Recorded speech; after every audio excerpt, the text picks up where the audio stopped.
Matarajio yako makubwa ni yapi siku hii ya leo? Unajua, kabla ya Devolution, pesa ilikuwa inagawa kutoka Nairobi na ifiki kona zote za Kenya. Lakini wakati ilionekana equal development cannot be achieved, ndio tukaweka kwa constitution mfumo wa ugatuzi. Ugatuzi inalasimu serikali itume pesa kona zote, ili watu ya hizo kona waamuru ni kitu gani na wasumbua zaidi kuliko ingine na ifanywe. Kwa sababu ya siku hiyo tuliamua ugatuzi kila miaka 2 tunasherekea na kushowcase maendeleo ambayo imefanywa kwa makaunti. Ndio leo tuko Mapei na mumeona kaunti tofauti tofauti, ukienda kwa vibanda wametoa innovation tofauti. Ukitembea Ruto iko mabarabara, mahospitali imeimprove na kila kitu, hata elimu imeimprove. Lakini kuna swala la ufisadi ambalo pia wabunge na viongozi katika taifa hili wanasema kwamba ni kitu ambacho kinastahili kuangaziwa katika magatuzi ama katika devolution. Hiyo wabunge ndio wafisadi zaidi, kwa sababu counties zinasimu 15%, wao wako na 85%. Kwa nini wasionge? Ugatuzi ni mbaya ikiwa national government, ikiwa kwa counties ugatuzi haitaikani. Wabunge wako one-sided, wanasema juu ya corruption iko kwa counties. Hiyo si haki, kwa sababu 85% hii unaona mabilioni inaibiwa, wanafunga mdomo. Lakini wakati ambapo tunazungumzia hilo, pia Rais William Ruto alisema kuwa majukumu na fedha zinastahili kuandamana, ila hilo magavana wanahisi alijatendeka. Iko some functions transferred ambao pesa ijafuata. Hiyo bado tunafuata mpaka money follows the function.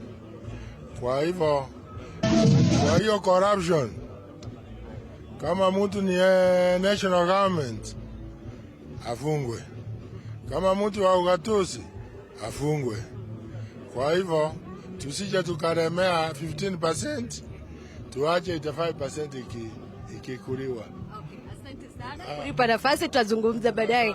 Bila shaka huyo amekuwa ni gavana wa kaunti ya Nyamira, anafahamika kama Nyaribo, akisema kwamba masuala ya ugatuzi ni jambo ambalo halijafikiwa kikamilifu, kwani kuna upendeleo kwa serikali zile za kaunti, na pia kama mtu ni mfisadi kwa serikali kuu, serikali za kaunti wote kwa pamoja wajipate katika sheria kikamilifu pasi kupendelea upande wowote. Ni moja kwa moja kutoka kaunti ya Homa Bay, na kama uonavyo kwenye kiwambo chako ndio hivyo, viongozi mbalimbali wanaendelea kuingia, na tayari Rais William Ruto yupo, lakini yupo upande ule wa pili wa kule ambapo kuna vibanda, na ameenda kutembelea vibanda mbalimbali ili kuona ni wapi ambapo kumepigwa hatua, akiwa pamoja na gavana mwenyeji ambaye ni gavana Wanga. Narejesha tukiwatafuta viongozi wengine kuona kulikoni.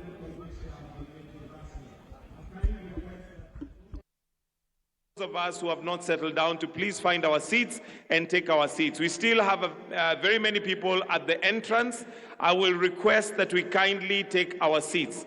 We've already had His Excellency received by the dignitaries, and therefore when he comes in, we'll really be expecting him to come straight into the auditorium for us to begin our session. And as it is the custom, we shall start with the two anthems, starting with the Kenyan National Anthem, followed by the East African Anthem, after which we shall proceed to prayers, then we shall continue with the program. Kwa hivyo tafadhali naomba wale ambao hatujatulia tuweze kuketi ili tuwe tayari kumkaribisha Rais wa Jamhuri ya Kenya ambaye ndiye mgeni wetu wa heshima siku ya leo. Kwa sasa tutaendelea kwa burudani tukiwa na Tabi and the Band. Usishwa katika masuala ya ugatuzi kikamilifu. Kwa majina naitwa Fikirini Jacobs. Mimi ni katibu wa idara ya kitaifa inayosimamia masuala ya vijana na uchumi wa kubuni. Kwanza kabisa nataka niseme kwamba kuna maana kubwa sana ya ugatuzi.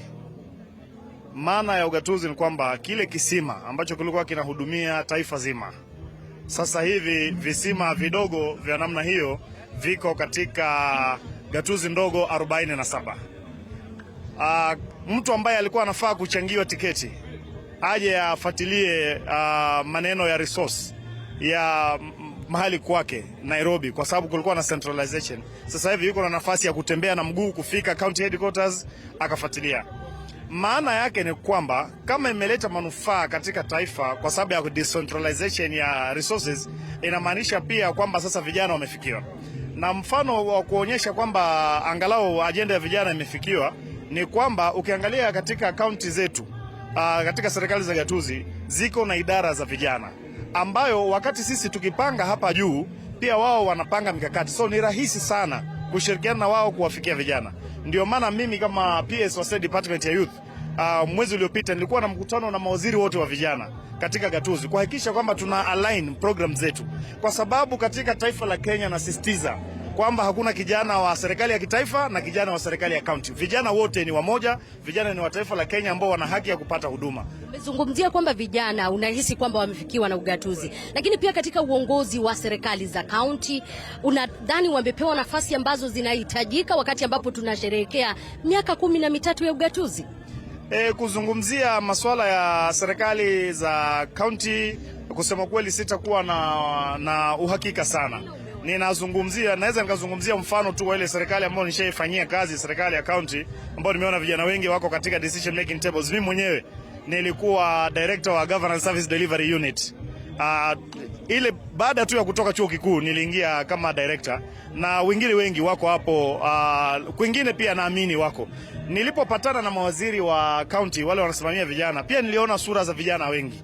Kwa hivyo kwa misingi hiyo naweza sema pia vijana wamepata nafasi. Ila kwa kuwa pia asilimia kubwa yetu ya population ya Kenya ni ya vijana, nitasema kwamba haiwezi labda tusema kwamba imetosha. Lazima tuendelee kuwasaidia na kuweka vijana katika nafasi za kufanya maamuzi ya kitaifa, kwa maana hao all natural factors held constant wako na nafasi kubwa zaidi ya kufikia mahali kutekeleza miradi ile ambayo wanaweza ifikiria sahihi. Wakati itafikia maono yao yanatekelezeka, wao bado watakuwa wako hapa. Unadhani katika mkoba wake Rais William Ruto wa hotuba hii leo kuna jambo linahusu vijana?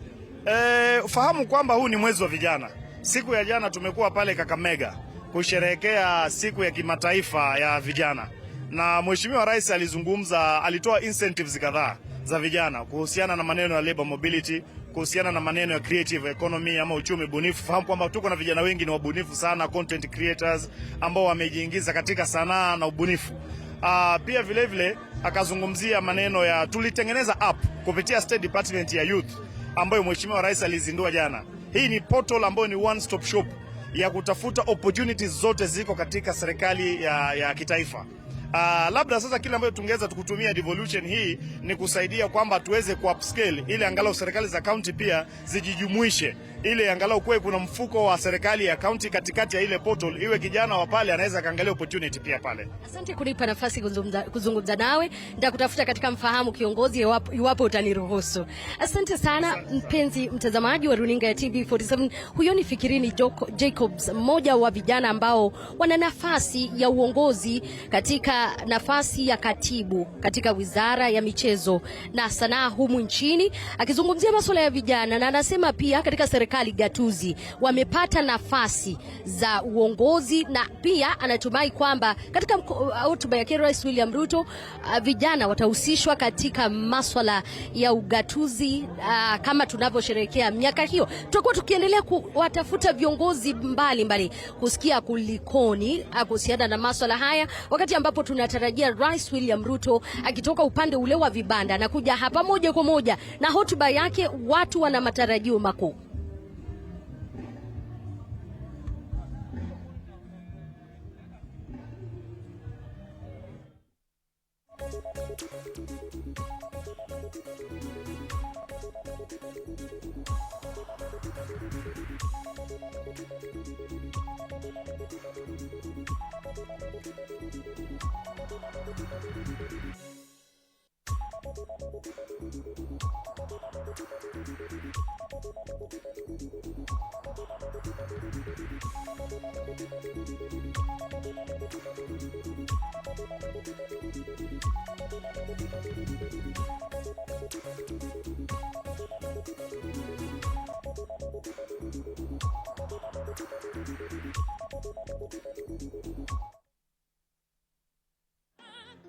We manda paki okoma ine mani biro na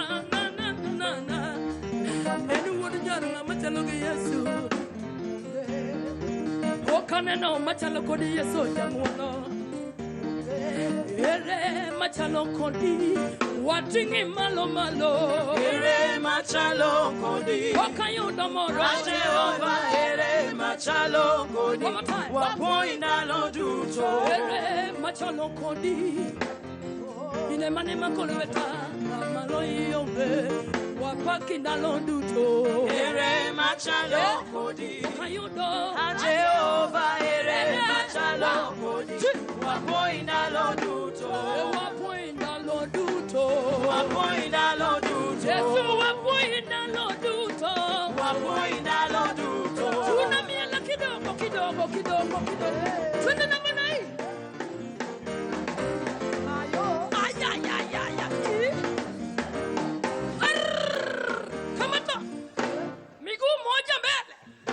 mikono miwili nyuma kawuono wapoinda lo duto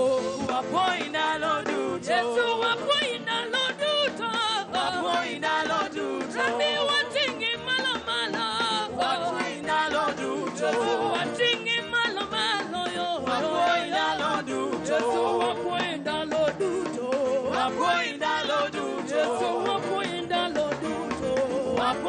lo duto weka makofi ya chutu ale makofi ale makofi ale makofi kama unapenda Yesu yelele mikono kwa hewa dosa kama unapenda Yesu yelele mikono kwa hewa kama unapenda Yesu yelele mikono kwa kichwa weka kwa kichwa kama unapenda Yesu yelele mikono kwa mabega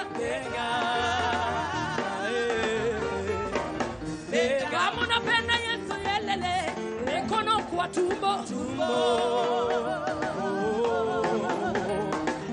Kama unapenda Yesu lelele, rudisha kwa hewa, toa kwa hewa, aweka kwa kichwa, unatoa kwa kichwa, weka kwa mabega, unatoa kwa mabega, weka kwa tumbo, unatoa kwa tumayo, rudisha kwa hewa, weka chu. Wapi sigala Somana mormana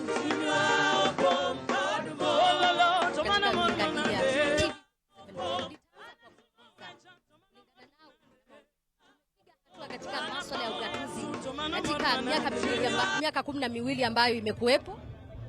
Bila shaka kuna mambo mapya counties zimeona. Kwa mfano hospitali mpya, clinics mpya, na hizo zinasaidia wananchi. Wakati ambapo tunazungumzia haya, lakini kuna vizazi vya Gen Z miongoni mwa vijana ambao kidogo wanahisi kutohusishwa katika masuala ya ugatuzi. Well, mimi sitaongea on behalf of other counties because kuna wale viongozi wako na hiyo jukumu. Nitaongea tu ya Murang'a, niseme tumeweza kuandika vijana katika top positions. Kama chief officers 80% ni vijana. Tuko na program inaitwa Murang'a Youth Service ambayo inapatia vijana opportunity ya kufanya kazi, then tunawapeleka kwa college, wanasomea various courses, tunawapatia certificates ya NITA na tunapatia 15,000 seed capital. Kumekuwepo na changamoto za mgao ambao unakwenda kwenye county na wabunge wakati mwingi wanahisi pesa ambazo zinakwenda kwenye county hazitumiki vilivyo, na hii kawa ndio sababu kuu hawaoni maana ya kuongezewa kwa mgao ule. Basi bila shaka kuna taasisi ambazo zinaangazia utumizi mbaya wa pesa, zitaangazia hayo, lakini ni kweli sisi hatupati pesa zote. Kwa mfano July, August hatujapata any pesa kutoka national government, na tuko na bursary ambao watoto wako supposed kupata mwezi wa 9, na ambayo kwa hivi sasa hatujui watoto watarudi aje shule next month. Gavana, swala la all source revenue kaunti ya Murang'a imepiga Murang'a ilikuwa inapata 500 million per annum own source revenue. Tukafanya automation ikafika 1.3 billion within 2 years. So inamaanisha tumeenda hatua kubwa sana, takriban triple our own source. Wakati unazungumzia hilo, la mwisho nikikuachilia, maana najua Rais William Ruto amefika, ni kuhusiana na majukumu ambayo yamesalia kwenye serikali kuu. Hadi yake Rais William Ruto ilikuwa kwamba haya majukumu yangekatuliwa na pia pesa zingeandamana na haya majukumu. Ni kitu ambacho pia mnatarajia kwamba hiyo hatua itapigwa? Sawa, tutagojea, sisi tulikugojea.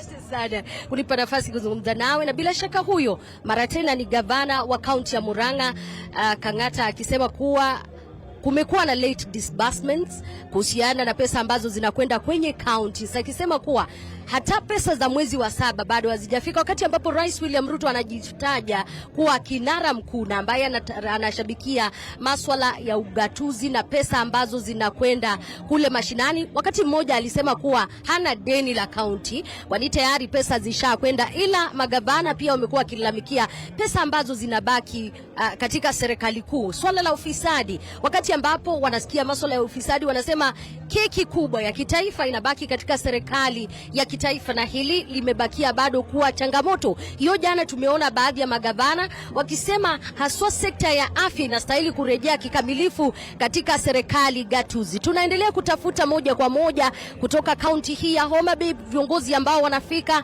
tukizungumza nao kuhusiana na masuala mbalimbali ambayo yanahusu magatuzi, tukingojea Rais William Ruto katika kipindi kidogo tu ama kifupi kijacho atakuwa akizungumza nasi kwa njia ya moja kwa moja kusikiza kile ambacho mkoba wake umebeba lipi kuhusiana na county. Na hiyo kesho, kabla sijakuachilia mpenzi mtazamaji, ni kwamba ukweli tutakuwepo na Raila Odinga pia ambaye ni shabiki mkuu wa masuala ya ugatuzi, kusikia kulikoni. Kumbuka pia kumekuwa na mzozo kuhusiana na masuala ya ugatuzi. Pesa bunge la kitaifa likisema kuwa serikali haina mgao ambao magavana wanahitaji, ama mgao ambao seneti imekuwa ikiitisha, ambao ni mgao wa shilingi bilioni 465, ila hawakuzipata. Haya na mengine mengi, bado tupo hapa kuhakikisha kwamba tunakuletea kwa njia ya moja kwa moja.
Taya marienye mudo kawecho tamayoyo.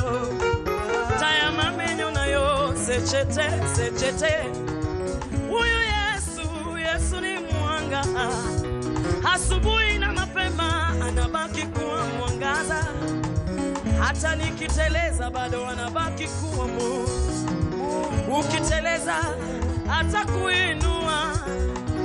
Ukianguka atakuinua. Ukiteleza atakuinua. Yeah.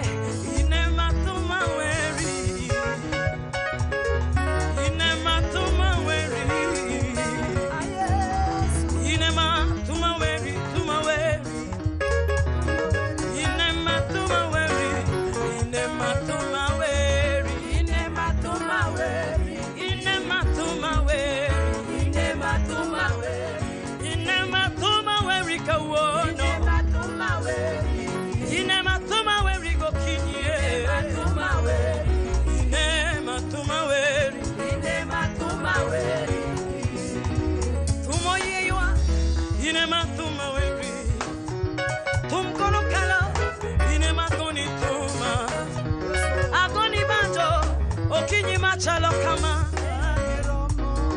inema tumaweri inema tumaweri inema tumaweri inema tumaweri tumaweri inema tumaweri inema tumaweri inema tumaweri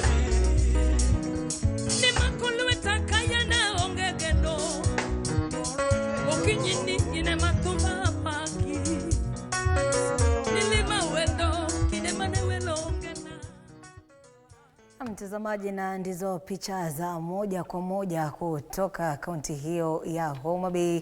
Rais William Ruto tayari amewasili katika eneo la tukio, na sasa mtazamaji anapiga darubini katika yale makundi au yale makazi ya kila kaunti ikionyesha jinsi imekuwa ikitumia ugatuzi kujiendeleza kibiashara. Kwa mfano basi mtazamaji, baada ya hapo Rais William Ruto anatarajiwa basi kulifungua rasmi kongamano hili la ugatuzi la mwaka wa 2025.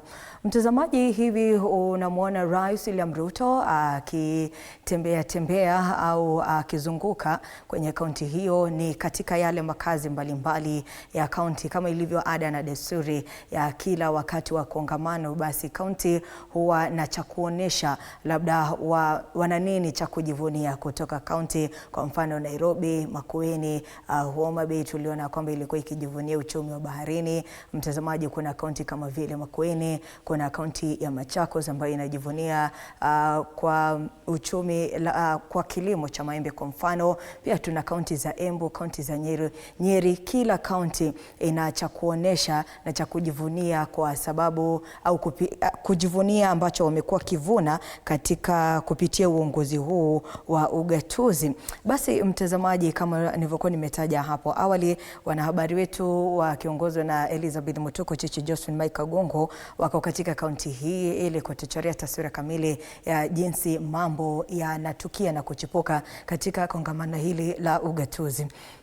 Niwe radhi. Akizungumza hapo awali na viongozi mbalimbali, Elizabeth Mutuku tumeona akizungumza na gavana wa kaunti ya Murang'a Irungu Kang'ata, ambaye anasema kikweli yeye kama gavana ambaye ndiye kiongozi mkuu katika ngazi hiyo ya ugatuzi, katika gatuzi hilo la Murang'a, basi anajivunia ujio wa ugatuzi, akisema kwamba yeye ameutumia vizuri na anaona manufaa yake. Kwa mfano, kumbuka kwamba Irungu Kang'ata ni miongoni mwa viongozi ambao wamepigiwa debe sana kwa utendakazi wao mzuri katika nafasi hiyo ya ugavana. Hata hivyo, mtazamaji, amelalamika kwamba bado hawajapokea fedha za kaunti, na hii ndio imekuwa changamoto kuu katika uongozi wa ugatuzi, kwa sababu anasema kila wakati uongozi wa taifa kuu wa kitaifa ni radhi unachelewesha zile fedha ambazo zinafaa kutumwa kwa kaunti kwa matumizi, akipatiana mfano wa miezi ya Agosti na pia miezi ya Julai. Aidha mtazamaji, na ndilo lile jambo ambalo linafaa kuzungumziwa kwa undani kabisa, kuhakikisha kwamba uongozi wa ugatuzi bila shaka unazaa yale matunda ambayo yalitarajiwa. Kwa mfano, kuhakikisha kwamba zile huduma ambazo zinafaa kutolewa kwa wananchi zimetolewa kwa njia ifaayo na kwa wakati ufao. Kwa hivyo lalamishi hili likitoka kwa gavana ya kwamba kumekuwa na kuchelewa kwa fedha za mgao katika kaunti ya Murang'a, bila shaka ni kumaanisha kuna huduma ambazo zinalemazwa pale, kama vile za afya na pia huduma kama vile za elimu katika kile kiwango cha chekechea. Basi mtazamaji, lengo kuu la kongamano la mwaka huu la ugatuzi wa mwaka 2025 ni kuhakikisha ya kwamba kumeboreshwa ule uongozi wa ugatuzi,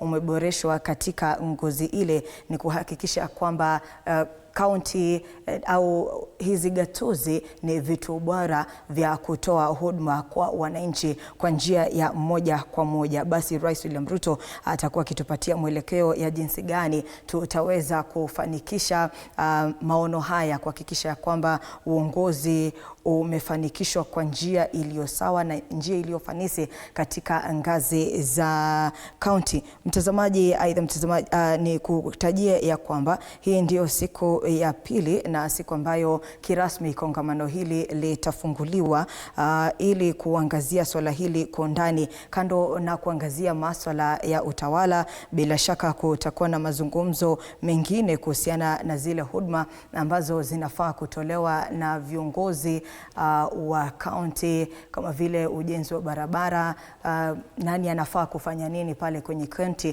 Kumbuka ya kwamba kuna tabaka mbalimbali au ngazi tofauti za uongozi viongozi kwenye kaunti. Tuna gavana, naibu gavana, seneta, tuna pia wawakilishi wadi, wakisema wawakilishi wadi wamekuwa na malalamishi yao. Wanasema kwamba ni kwa sababu ya kutopatiwa mamlaka stahili au mamlaka ambayo wanaweza kuyatumia kuendeleza ugatuzi, ndio maana imekuwa ni vigumu kuwafikia yale maono ya ujio wa ugatuzi mwaka 2010, lakini ukaanza kufanyishwa kazi mwaka 2013. Basi mtazamaji, pia viongozi watakuwa wakipatiana kauli yao kwa nini imekuwa ni vigumu kutekeleza majukumu yao katika nafasi zao mbalimbali, wakiwemo wawakilishi wadi. Kumbuka kwamba pia kumekuwa na ule mvutano wa kiuongozi, unapata kwamba naibu gavana na gavana haelewani. Basi hii imekuwa ni changamoto kuu pia katika uongozi wa ugatuzi. Endapo itatukia ya kwamba naibu gavana na gavana haelewani,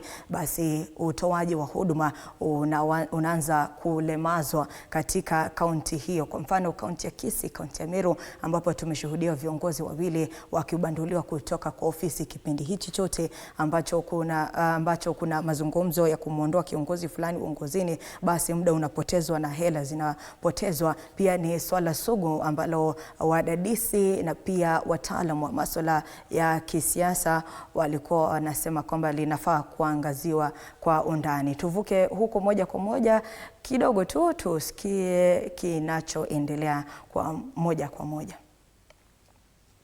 Tu ambazo zinahitajika miaka 12 baadaye. Hiyo Swahili. Alright, do you think jaribu kwa kusema kweli, hatua ambazo tumepiga katika ugatuzi ni hata zaidi ya matarajio ambayo tulikuwa nayo tukianzia katiba. Kwa sababu sasa ukiangalia ni zaidi ya miaka 10 kutoka ugatuzi uanze, na ukiangalia vile counties zimeendelea na mipangilio ya counties, na sana sana functions zile counties zinakuwa zikitekeleza kama zile afya, ukulima, kama sisi county yetu ni ya ukulima, masomo ya watoto yani ECDs na pia VCTs kule juu, technical training.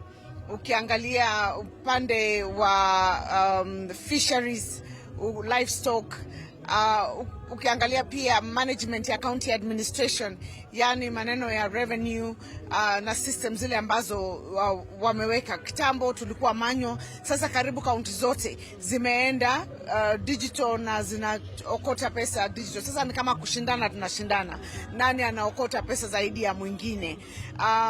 Alafu pia ukiunganisha hizo pesa, ukiona kama huku Devolution Conference, kwa sababu gani tuije Devolution Conference, unaona county zingine kazi ambayo wamefanya. Kwa hivyo kama wewe county haijafanya chochote, unakuwa challenged. So hapa ndipo tunakuja pamoja, tunashirikiana, tunaoneshana kazi ambazo tumefanya. Hospitali zile tumejenga, umejenga ngapi, ziko aje, picha ziko wapi, mazao yenu kama sisi sasa ni wakulima yako hapo. Ukienda stand ya Kirinyaga utakuta mchele wetu, kahawa yetu, utakuta maziwa, alafu utaona pia kazi zingine ambazo tumefanya hapo. Kwa hivyo tukikuja Devolution Conference tuna share ideas, tuna learn, alafu kule kuko na tuseme changamoto, tuna jadiliana ni vipi tungeweza kusaidiana ndio ugatuzi uwe vile ulitarajiwa uwe wakati ambapo iliandikwa kwa katiba in 2010. Swali lingine ni swala la majukumu ambayo kufikia sasa yapo kwenye serikali kuu, licha ya kuwa yanastahili kuwa majukumu ya serikali za kaunti. Rais William Ruto alitoa ahadi katika kongamano la ugatuzi lililopita, ila hili bado halijafikiwa. Kuna matumaini? Niseme huwezi kosa matumaini, kwa sababu ukikosa matumaini roho itakufa. Kwa hivyo sisi tuna matumaini ya kwamba functions zile bado zimebaki kule kwa national government zitapelekwa kwa counties, kwa sababu ukiangalia you can see the counties are capable ya kufanya kazi zao, na ushirikiano katika counties na serikali kuu is better mahali ambapo sisi wote tunafanya functions zile zinatakiwa kufanya, kwa sababu ukiangalia kama health kuna ni fully devolved function, lakini policies zinakuwa zile za national government, na bado tunashirikiana, na unaona pia maneno ya health tunaenda tukisukuma, tunapeleka mbele. Vile pia ukulima, pia masomo, kwa sababu masomo tuko na ECD, primary schools ziko kwa national government, alafu VCT ni kwetu, university iko national government. Kwa hivyo ukiangalia ushirikiano wa national government na county government wakitii sheria, na kila level iwe inafanya functions zile imepatiwa na katiba, tungekuwa tumeenda mbali sana kama nchi. Ukiangalia counties tofauti, hata ukiangalia Murang'a wanafanya youth service yenye inaandika vijana kazi, na counties zingine zimesoma pia zimeanza. Alafu ukienda ukuje Kirinyaga uone health vile tumefanya, kuna counties zingine wanakuja kusoma vile sisi tumefanya. This country would be so far, na zile shida ambazo tungekuwa nazo zingekuwa zimepungua kabisa. Hata shida za kuandika vijana wetu zingekuwa zimepungua kama functions zote zingekuwa zimepelekwa county vile inastahili. Langu la mwisho, maana najua ulikuwa unakwenda katika masuala mengine, ni swala la ufisadi, na wabunge watasema changamoto kuu ambayo hata waoni maana ya pesa kurejeshwa kwenye county ni kwa kuwa kuna ubadhirifu wa pesa katika serikali za county, na hii imetajwa kuwa changamoto. Ni kitu ambacho mnajichallenge kuangazia? Hiyo inachallengewa na counties, inachallengewa all the county governments wana challenge hiyo maneno ya ufisadi, lakini maneno ya ufisadi iko kila mahali. Pia ukisoma kule national kuna ufisadi, ukienda hata kule sectors na shule unasikia kuna ufisadi, na hizo sio za county. Ukienda pia uende hata kwa mabiashara utasikia kuna ufisadi. Shida ya ufisadi Kenya ni shida ya Wakenya wote, na sisi kama Wakenya wote tunatakiwa tushirikiane tumalize maneno ya ufisadi, sio tu kumulika upande moja wa county, lakini sisi county tunaangalia, na pia kule national kuangaliwe, private sector kuangaliwe, makanisa yaangaliwe, kila mahali, kwa sababu it's a societal problem. This is not a problem that you can point on one direction and not another. It is really a major problem that needs to be addressed as a whole for our entire society so that we can deal with it. Nitakutafuta katika masuala mengine baada ya hotuba ya siku hii ya leo. Asante kunipa nafasi kuzungumza na wewe. Bila shaka huyo amekuwa ni gavana wa kaunti ya Kirinyaga, anafahamika kama Anne Waiguru, akisema kuwa masuala ya ufisadi ni jambo ambalo linastahili kuangaziwa kikamilifu, sio tu kutoka kwa upande mmoja, na pia kutoka kwa Wakenya. Tukizungumzia hayo na mengine mengi, anasema pia masuala ambayo yamegatuliwa yanastahili kurejea katika serikali gatuzi, na ni kitu ambacho wanatarajia siku hii ya leo Rais William Ruto atakuwa akiangazia. Labda nikupe taswira kidogo kuhusiana na masuala haya ya ugatuzi. Miaka 12 baadaye kumekuwa na changamoto kuu baina ya serikali zile za county ama national county assemblies na serikali zile na magavana, na jambo ambalo pia limekuwa kizungumkuti. Hiyo jana viongozi ambao tulipata kuzungumza na wao wakisema wanatafuta mwafaka na wanatumai kuwa mambo yatakuwa tofauti. Rais William Ruto tayari yupo katika uwanja huu ama ukumbi huu wa Homa Bay, na yupo kwenye maeneo yale ya vibanda, lakini dakika zijazo anatarajiwa kuingia ndani ya hema hili, ukumbi huu, uweza kuangazia masuala ambayo ya ugatuzi. Na kumbuka kuna matumaini makubwa kuwa zile changamoto ambazo zimekuwepo atakuwa akiziangazia na kutafuta ama kuwapa suluhu. Nimekuwa nikisema kwamba bali na hayo, vijana ni jambo ambalo limekuwa likiulizwa wakati kwenda mwingine iwapo wamehusishwa, lakini mimi Elizabeth Mutuku, Mike Kagongo, Chichi Josephine na wengine wengi tupo hapa kuhakikisha kwamba tunakujuza yale ambayo yanaendelea kwa njia ya moja kwa moja. Nikupishe uone yale ambayo yanaendelea upande huo wa pili. Asante sana. Huyo ni mwanahabari wetu Elizabeth Mutuku akizungumza na gavana wa kaunti ya Kirinyaga Anne Waiguru, na pia alikuwa ndiye mwenyekiti wa baraza la magavana hapo awali, akipatiana kauli zake kuhusiana na ujio wa ugatuzi na jinsi umeendelea kutekelezwa nchini Kenya tangu kuanzishwa kwake chini ya katiba ya mwaka wa 2010. Na hivi mtazamaji, tunatarajia hotuba ya Rais William Ruto ya kufungua rasmi kongamano hili. Bila shaka tu natarajia kusikia sauti yake zaidi kuhusiana na msimamo wake, kuhusiana na uongozi huu wa ugatuzi. Kumbuka ya kwamba hapo awali kabla ya Rais William Ruto kuja mamlakani, alikuwa ni kabla hata kuwa naibu rais, hakuwa kiunga mkono ujio wa katiba wa mwaka 2010. Basi najua wengi wanajiuliza msimamo wake ni upi kipindi kama hiki, ukiwa ndio mwaka wake wa pili tangu alichukua uongozi au utawala wa taifa la Kenya kama rais wa taifa hili. Msimamo wake ni upi? Aidha mtazamaji, kumbuka kwamba kumekuwa na yale maswala ibuka kutoka kwa kizazi cha Gen Z ya kwamba wanataka kupunguzwa kwa kaunti na kubaki katika ule mfumo wa kitambo wa majimbo. Basi labda ni swala pia viongozi na pia wadadisi wa masuala ya kisiasa wamezidi kutia sauti zao, msimamo wao. Kikweli utafiti unaonesha ya kwamba bila shaka ugatuzi umesaidia taifa la Kenya katika kupiga hatua kubwa sana kimaendeleo. Kwa mfano kaunti ya Mandera, kumbuka ni kwa sababu ya ujio wa ugatuzi waliweza kuendeleza huduma zao za afya. Wale wajawazito ambao walikuwa wakipoteza maisha yao kwa sababu ya kukosa huduma katika kaunti kama hizi Mandera, Marsabit, Garissa, basi ujio wa ugatuzi ukawasaidia kufungua vitu vya afya ambao viliwasaidia kufungua akina mama. Hizo ni baadhi tu ya sababu chanya ya kuendeleza na kunufaisha ugatuzi ambao umekuwa mamlakani tangu mwaka 2013. Aidha mtazamaji, kama nilivyokuwa nimetaja hapa awali ya kwamba hii leo kutakuwa na mazungumzo anuwai kuhusiana na utawala bora chini ya uongozi wa kaunti ukiongozwa na gavana. Mtazamaji, kumbuka kwamba kauli hii mbiu ya utawala bora ni kuhakikisha kwamba uongozi huu ndio umetufaa kufikia sasa, lakini kumekuwa na changamoto kama vile ufisadi ambao umetajwa sana kama donda sugu katika kuendeleza ugatuzi kwenye kaunti. Basi wanasiasa na pia viongozi wale wataalamu wa masuala wa kuchambua masuala ya kisiasa wanadai ya kwamba ni wakati umefika sasa wa kuhakikisha kwamba uongozi huu ambao tuliupatia mamlaka unafaa kutufaa sisi kama viongozi. Na pia kumekuwa na ongezeko la wananchi tangu ujio wake wa mwaka 2013, kumaanisha kwamba kuna haja ya kupanua zile sera ambazo zilikuwa zimewekezwa za kuendeleza ugatuzi na kupatia nafasi wengine kama vile vijana ambao wanasema wakati umefika wa kufanya mambo kwa njia tofauti ili kuhakikisha kwamba kila mtu amehisi ya kwamba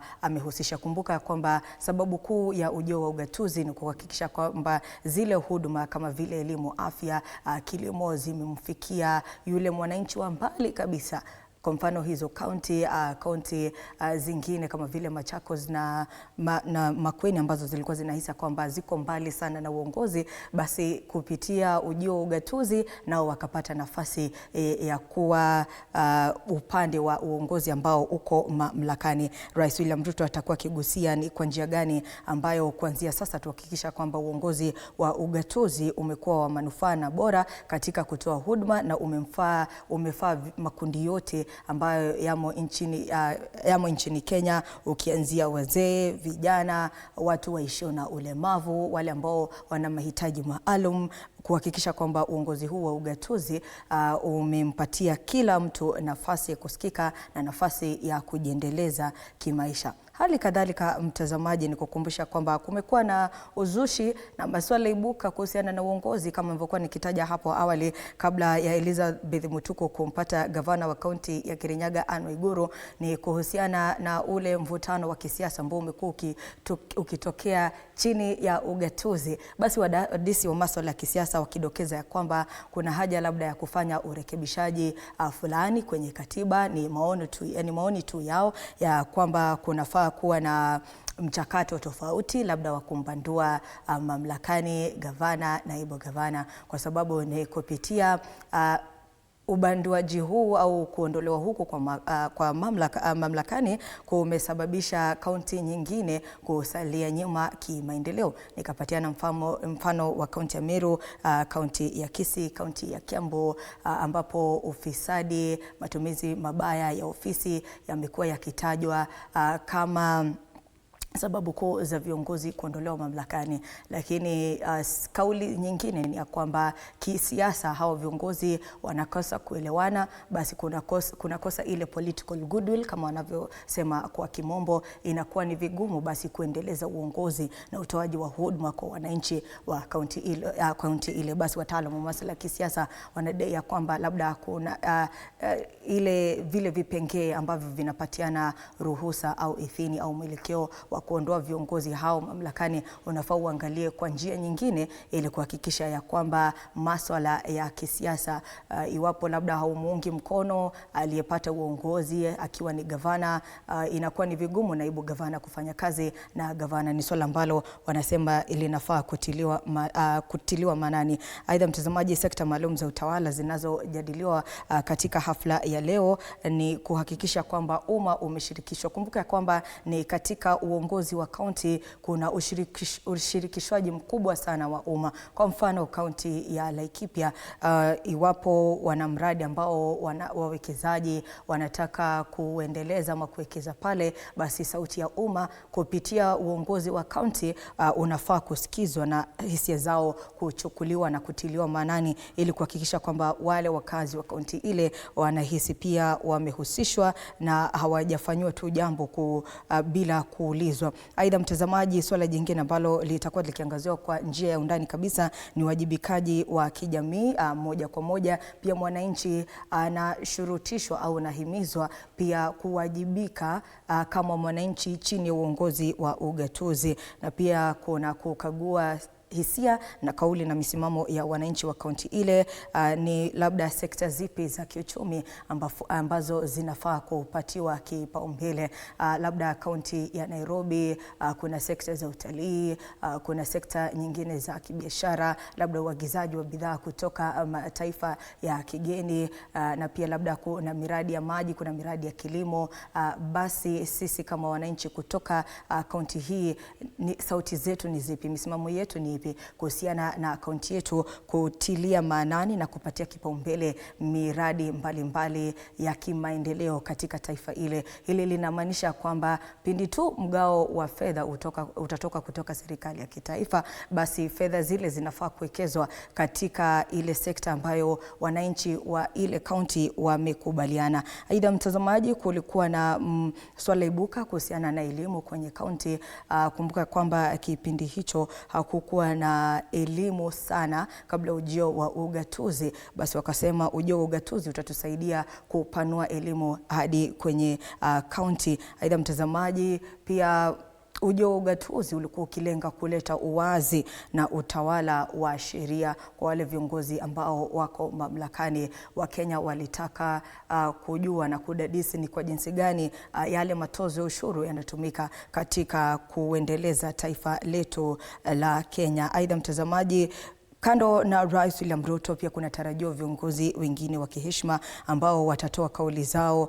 Kumbuka kwamba wageni waheshimiwa wa kongamano hili ni wale magavana ambao ndio viongozi wakuu kwenye kaunti. Pia misimamo yao ni epe tangu kuchukua uongozi mwaka 2022, zile changamoto ambazo wamekuwa wakipitia katika kutoa utendakazi wao kwa wananchi. Hali kadhalika mtazamaji, tutakuwa tukiangazia jinsi serikali itaendeleza ugatuzi kama chombo cha kuleta usawa, ujumuishaji na pia kuhakikisha kwamba kuna haki za kijamii katika ngazi za ugatuzi au ngazi za kaunti. Aidha mtazamaji, kutakuwa na hiyo midahalo ambayo nilikuwa nimekueleza hapo awali, kuhakikisha kwamba kila sauti na kila maoni imetiliwa maanani.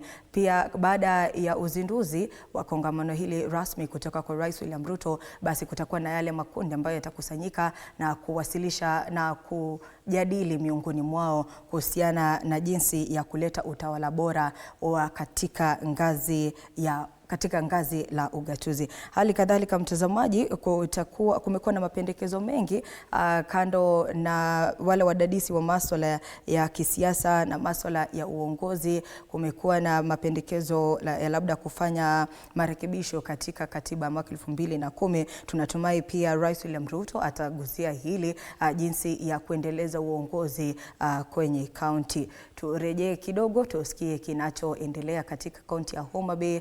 Hivi Rais William Ruto anazidi kugena au kutembea pale kwenye eneo uwanja huu ambao kongamano hili linatukia, akikagua yale makumbi ambayo yamewekwa pale ya kaunti mbalimbali. Hizo ni picha za moja kwa moja kutoka kaunti ya Homa Bay ambapo Rais William Ruto tayari amewasili mtazamaji. Wananchi wanazidi kumiminika kwenye eneo hili na kuingia kwenye tukio rasmi.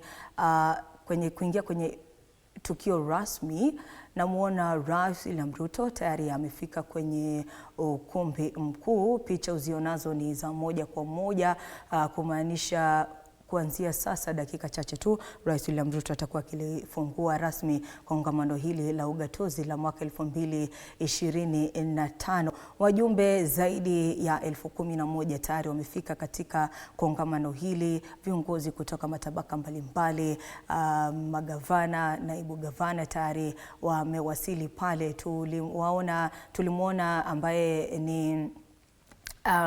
ni host mkuu wa kongamano hili ni Gladys Wanga ambaye ni gavana wa kaunti hii ya Homa Bay, wakitembea pale na Rais William Ruto. Aidha mtazamaji, tulimuona aliyekuwa mwenyekiti wa baraza la magavana ambaye ni Anne Waiguru. Sasa mtazamaji, kirasmi tuvuke moja kwa moja hadi kwenye eneo la tukio.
Tukiwa tungali tumesimama kwa heshima, Mheshimiwa Rais, naomba nimwalike Ali Abdullahi Hachi na Reverend Kennedy Zangu watuongoze kwa maombi.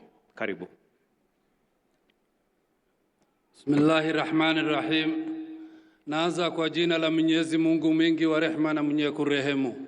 Ya Rabbi, tunakushukuru kwa kutufanyia ufalisi wa hafla muhimu ya maendeleo ya taifa letu kwa kupitia ugatuzi. Ewe Mola wetu, mfalme wa watu, muabudiwa wa watu, tunakuomba kwa utukufu lako lote, ya Allah, kwa sifa zako njema, ubariki taifa letu. Ya Rabbi, utulinde wakati wote, utupe amani. Ya Rabbi, utupe salama, utupe mashikamano, umoja. Ya Rabbi, ulinde taifa letu, udumishe amani na maendeleo, ya Allah. Ufanye nchi amani ambayo inayependeza ulimwengu, ya Allah. Ya Rabbi, tunakuomba umjalie kiongozi wetu Mheshimiwa Dr. William Samuel Ruto, umpe hikma, ujuzi na ujasiri wakati hali ngumu na wakati hali iko sawa. Ya Rabbi, tunakuomba uwajalie viongozi wetu hikma na utabiti ili waudumikie taifa letu. Tunakushukuru kwa kutupa gavana chupavu. Ya Rabbi, ulinde gavana wetu na wasaidizi wake. Ya Rabbi, tunakuomba uko na ubungufu ya kibinadamu, utasamehe makosa yetu. Ubariki taifa letu, ubariki viongozi wetu, utusamehe dhambi yetu. Allahumma salli ala Sayyidina Muhammad wa ala alihi wa ashabihi wa sallam. Amina ya Rabbal Alamin. We are praying Lord, the county of Homa Bay that is hosting the Devolution of 2025, being the 9th one of the countries in your hands. And Lord, we thank you for the blessings of devolution. And we, as we gather here, Lord, we pray that may your guidance guide us into doing justice and good to the devolution so that it benefits your people. The country rests into your hands, Lord. Now I pray, my Father, that may you protect the government under the President of Kenya, with Dr. William Samoei Ruto. How I pray, Lord, that may you walk with him in times of hardship and in times of good, and cover him like you promised that you will cover Jerusalem from heaven, circle him with the heavenly fires and the heavenly protection, that in any other thing that is happening politically or socially, he will be safe from it. In your hands, Lord, we place the governor of the county of Homa Bay. May you walk with her as she tries to lift up Homa Bay to be at the top, O Lord. All the 46 governors are in your hands, Lord. In your hands are the deputy governors, both parliaments and the MCS, O Lord. Do us justice, because that is our humble prayer in Jesus' name. Kwa heshima naomba tuweze kuketi. Your Excellency Dr. William Samoei Ruto, President and Commander-in-Chief of the Kenya Defense Forces, the COG Chair Honorable Ahmed Abdullahi, also Governor of Wajir County, Speaker of the Senate Honorable Amason Kingi, the host Governor, Your Excellency Swanga, all governors present, Cabinet Secretaries present, Principal Secretaries present, Your Excellency Governors, Members of Parliament, CEO COG Ms. Mary Mwiti, private sector represented, sponsors and partners. Your Excellency, sir, at this point, allow me to invite Governor Sang, Governor for Nandi County, who is going to be running the program for us today. I request that we welcome him with a warm clap. Tumkaribishe tafadhali kwa makofi, aje atuongoze kwa ratiba ya leo. Karibu, Governor. Thank you very much. Good. May I take this opportunity to welcome all of us to the 9th Devolution Conference being held here in Homa Bay. And I want to take this opportunity, Your Excellency, the President of the Republic of Kenya, Dr. William Samoei Ruto, all dignitaries present, all the delegates, karibuni sana. Devolution, hoye! Your Excellency, before we start this devolution conference, we always have, as by history, pre-devolution conference activities. Many of them were undertaken in the last 2-3 days. And Your Excellency, the climax of those pre-devolution conference activities were the sporting activities that we had yesterday. You will remember, Your Excellency, that in the last devolution, in the 8th devolution conference, we left the conference with a pending matter. You are under investigation for the role that you played in ensuring that the COG team lost miserably. We had, I think, a score of 12 goals against 2 or something. And part of our very good players were missing in the field when they were required to be there. And the investigation indicated that you played a role in holding them somewhere. So this year, we had invested heavily in a good striker and a good goalkeeper. Yesterday, as we went to the field, Your Excellency, we realized that we were missing our goalkeeper, and that is Governor Anne Waiguru of Kirinyaga. We were also missing our striker, that is the chairman of COG, Governor Abdullahi Ahmed, only to realize later that they were with you in another meeting. So the investigation continues. I think, Your Excellency, there is a problem there. We have to square that matter at some point. Nonetheless, The scores yesterday we had two major races. One was the tug of war, and the competition was between Nyandarua and Homa Bay. And the results is that, that was a contest between fish and chips. And, chips won against the fish.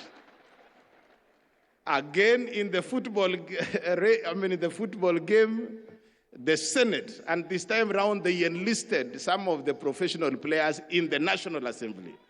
And therefore, the Senate won 5-0. But, Your Excellency, that is a huge improvement. From 12-2, 5-0 is fairly a good start. So we are very grateful, and we look forward to the 10th Devolution Conference, and we will now plan properly, knowing that the President of the Republic could still work against us. So on that one, we have to work on ourselves. So welcome to the 9th Devolution Conference. We are going to have a few remarks, starting with our sponsors, and we have 3 of our platinum sponsors. Each of them will have 2 or so minutes to speak to us. Kenya Commercial Bank. And on behalf of Kenya Commercial Bank, Director John Okulo, can you be... Let's appreciate Director Okulo, our platinum sponsors. He will have 2 minutes, and then Safaricom, be ready, another 2 minutes. And our other platinum sponsor, Jospong Group of Companies, Chairman, be ready. Karibu sana, Bwana John.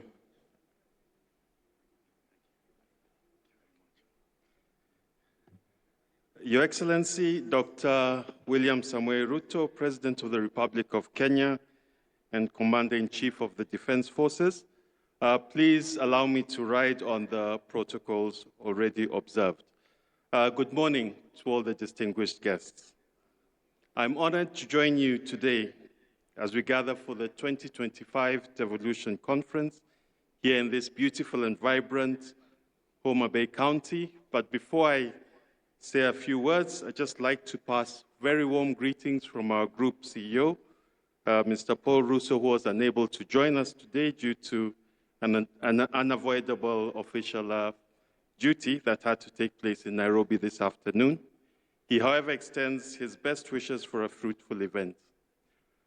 Your Excellency, for the last 12 years, Devolution has proven that it's not just a constitutional chapter, but a vision brought to life through people-centered interventions that have brought governance closer to the people and given counties the power to shape their own economies and destinies. This year's conference theme, For People, for Prosperity, Devolution as a Catalyst for Equity, Inclusion and Social Justice, serves as a reflection of the progress we have made as a country and as a call to action for what still lies ahead. It speaks closely to KCB Group's purpose, for people, for better. Mr. President, at KCB, we recognized early that for devolution to succeed, counties needed a strong financial partner, one that could deliver capital and resources across the board, irrespective of an individual's social or economic standing. It is for this reason that we worked together with all the counties' leaderships to build strong, practical partnerships with all 47 counties by providing financial services, not just to support the county operations, but also the people who live and work in those counties. We as KCB have financed MSMEs, youth starting off in business, female-led and made businesses, as well as ensured that sustainable financing is a priority accessible to all. Beyond banking, our social dividends of our investment arm, KCB Foundation, has been at the forefront in delivering the social dividend of devolution through the transformative youth empowerment program, Tujiajiri, Mifugo Nimali, and Linda Miti programs across the country. Just as an example, our Tujiajiri program, launched in 2016, has created more than 197,000 jobs and trained more than 40,000 youths who graduate annually with self-empowerment skills in agribusiness, automotive, construction, beauty, and other services, which allows them not only to employ themselves, but also to employ others. In conclusion, Your Excellency, as devolution enters its next decade, the opportunities for shared prosperity are even more evident and abundant. At KCB, we commit that we will always stand as the reliable financial partner for this country as we realize the dream of a more equitable and inclusive Kenya. Thank you, Your Excellency, and we look forward to very fruitful deliberations over the coming days. God bless you all. Another round of applause for KCB. Thank you so much, KCB, for the work that we are doing together as county governments. Next is Safaricom. And Safaricom, the technical team, you support Safaricom with a small video. Where is the Safaricom team leader?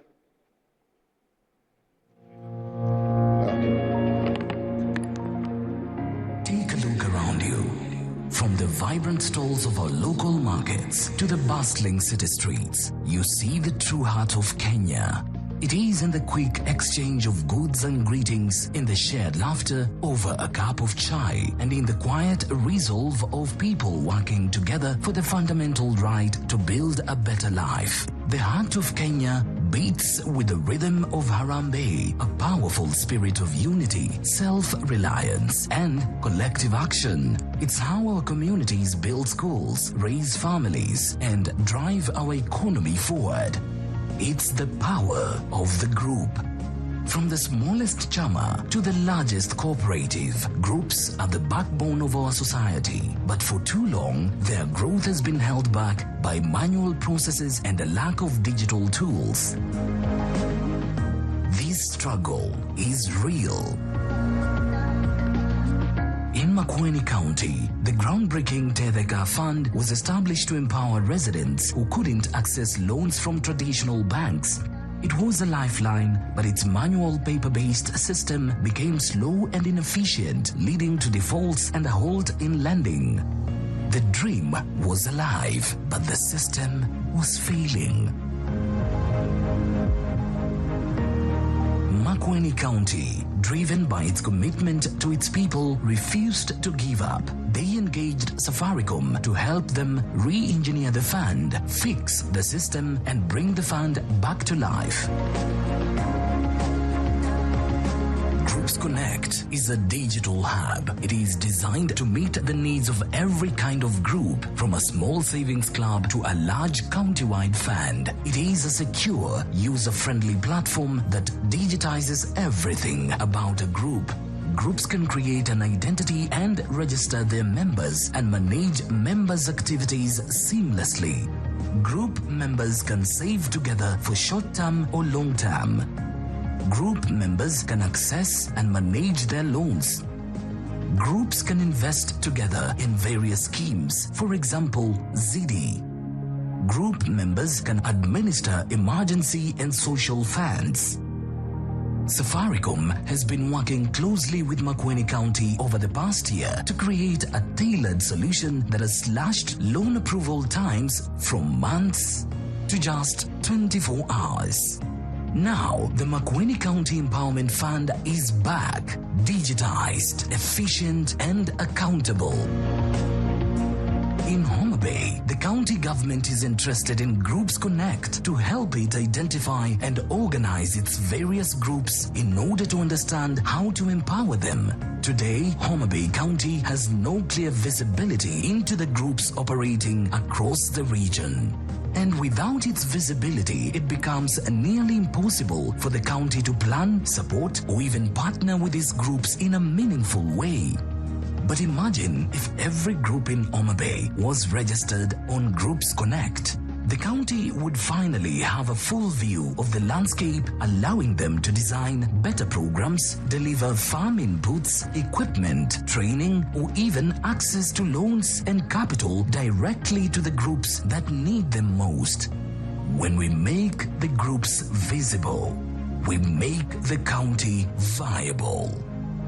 At the same time, groups themselves get something valuable. a digital footprint, a clear identity, and a connection to a larger network that can open doors to partnerships, funding, and long-term growth. It's time to bring your group into the digital future to build a better life.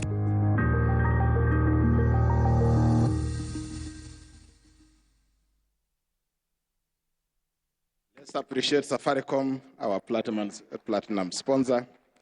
And finally, Jospong Group of Companies, Chairman Dr. Joseph Agiepong. Karibu sana.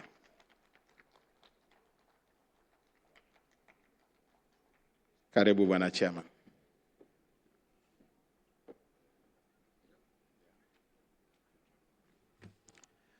Your Excellency, the President of the Republic of Kenya, Dr. William Samuel Ruto, and Commander-in-Chief of the Defense Forces, permit me to stand on the existing protocols. I bring you warm greetings from His Excellency John Dramani Mahama, President of the Republic of Ghana, and from the entire Jospong Group of Companies. In the spirit of friendship, we say Hamo Jambo. It is a joy to be in Homa Bay, a land of beauty, rich culture, and unmatched energy of its people. The Jospong journey began in April 2024 when His Excellency Dr. William Ruto has visited Ghana on a state visit and accompanied by a former President Nana Addo Dankwa Akufo-Addo visited the Jospong booth when it was an exhibition. And when we explained the integrated waste management system, how it operates, His Excellency President Ruto got interested, invited us to Kenya, and then he asked the Prime Cabinet Secretary to visit our plant. It then evolved to bring about 15 county governors to Ghana to come and visit our plant. I stand here not only as a business leader, but as an African providing African solutions to African waste challenging problems. With over 25 years of experience in waste management, the vision confront of Africa's most urgent challenges. The mounting waste crisis, driven by rapid urbanization, rising incomes, and changing lifestyles. In Ghana, we have built resilient African-tailored waste treatment systems, tackling waste, creating dignified jobs, and delivering climate solutions, one plant at a time. Your Excellency, today in Ghana, we have about 36 plants transforming landscape of Kenya, transforming landscape of waste management. And I would think that Kenya also can harness this potential. Kenya, with a population of 57 million, generates 28,000 of waste daily. And we humbly want to plead that Your Excellency, we will cluster these counties into regional clusters, and so that about 5 counties can use this integrated waste park. Your Excellency, it might interest you to know that about 52,000 jobs can be created in a year through this kind of treatment plant. 30,000 jobs will be created from the collection of the waste, transporting, and then sweeping. 21,000 jobs will be created by the integrated waste management plant, and 1,800 will be created through the green jobs, data collection, monitoring, and validation of the carbon market. This year's theme for the People for Prosperity, that's the Devolution 2025, is inclusion and social justice. It's more than a slogan. It is a call for action to put people at the center to ensure that progress is fair, inclusive, and transformative. The African is capable of managing his own affairs. The mission goes beyond business and is about turning African waste crisis into a driver of jobs, climate action, prosperity. Together, Ghana and Kenya can build and sustain with waste management resources in the countries. There's nothing like waste. It's a misplaced resource. Just place it up, and then you'll be able to recycle it. Today, I am confident that the next DEFCON 2027 will be able to talk about evidence of plant installed in all the countries.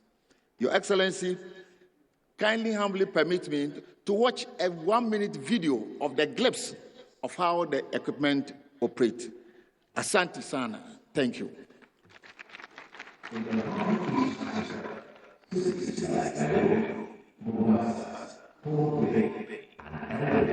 Are expanding rapidly, alive with potential, yet burdened by a growing challenge. How do we manage waste sustainably as urbanization accelerates?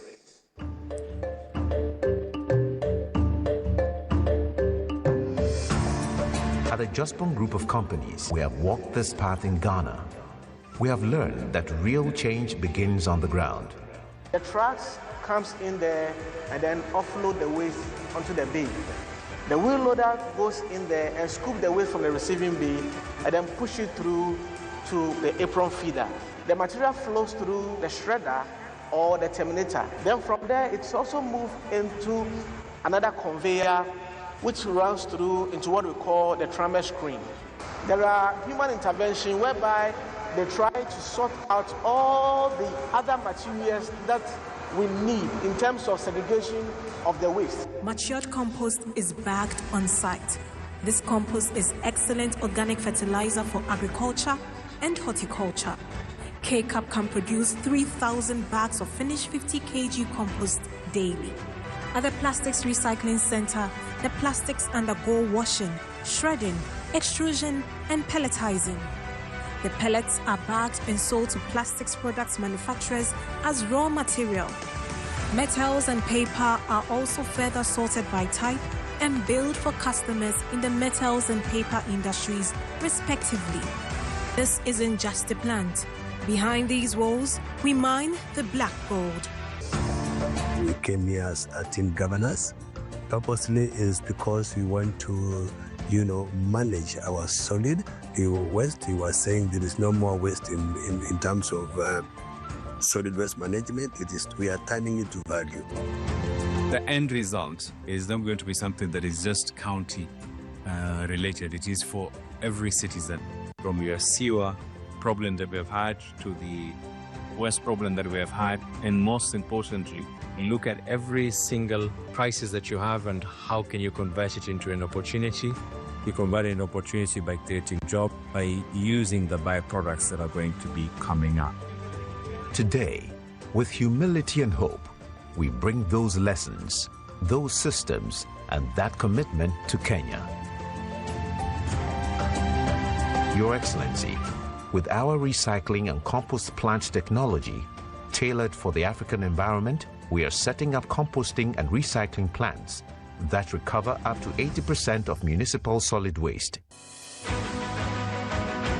In addition, we are addressing one of the toughest sanitation challenges by establishing fecal sludge and liquid waste treatment facilities. These plants will become critical infrastructure in urban and peri-urban communities, protecting public health and the environment. These are not just projects for us, they are partnerships and a shared dream of turning waste into opportunity. But our proudest achievement isn't the technology or infrastructure, it's the relationships we are building. We've walked side by side with our Kenyan partners, sharing knowledge, building capacity, and investing in people. We extend our heartfelt gratitude to the President of Kenya, His Excellency President William Ruto, the Council of Governors, and the good people of Kenya for their unwavering support. We deeply value this collaboration that promotes development and strengthens the ties between our two great nations. Together with the people of Kenya, we are proving that African-led solutions can redefine the future of sustainability on our continent.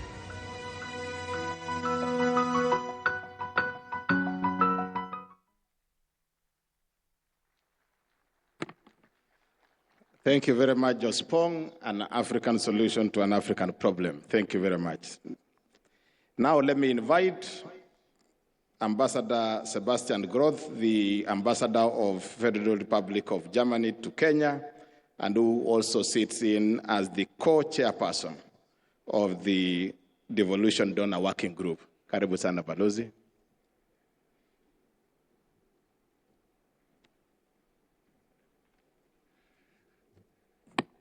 Asante sana Bwana MC, Your Excellency President of the Republic of Kenya, Dr. William Samoei Ruto, Chairman of the Council of Governors Ahmed Abdullahi, my dear friend Gladys, Governor of Homa Bay, who is hosting us today, all the other governors, members of the Kenyan government. I've seen Waziri Opiyo and his colleagues, PS, members of parliament, my fellow diplomats. Good morning and hamjambo. It's a great honor to join you at this year's Devolution conference, and I would like to congratulate all the decision makers that chose Homa Bay for this year. I come often to this region, to Kisumu, to Migori, Siaya, and Homa Bay. And the more often I come, the more I love the region, the people, and also the food. Ahero rech, gikuon, gi osuga. And I sincerely thank you for the invitation to this important gathering and for the opportunity to engage with you.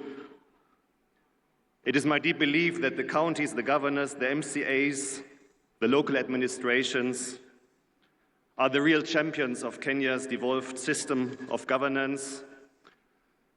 And devolution truly has transformed Kenya in the last decade, bringing decision-making closer to communities and expanding opportunities for citizen engagement. From health to infrastructure to agriculture and climate resilience, the impact of devolution is tangible across the country.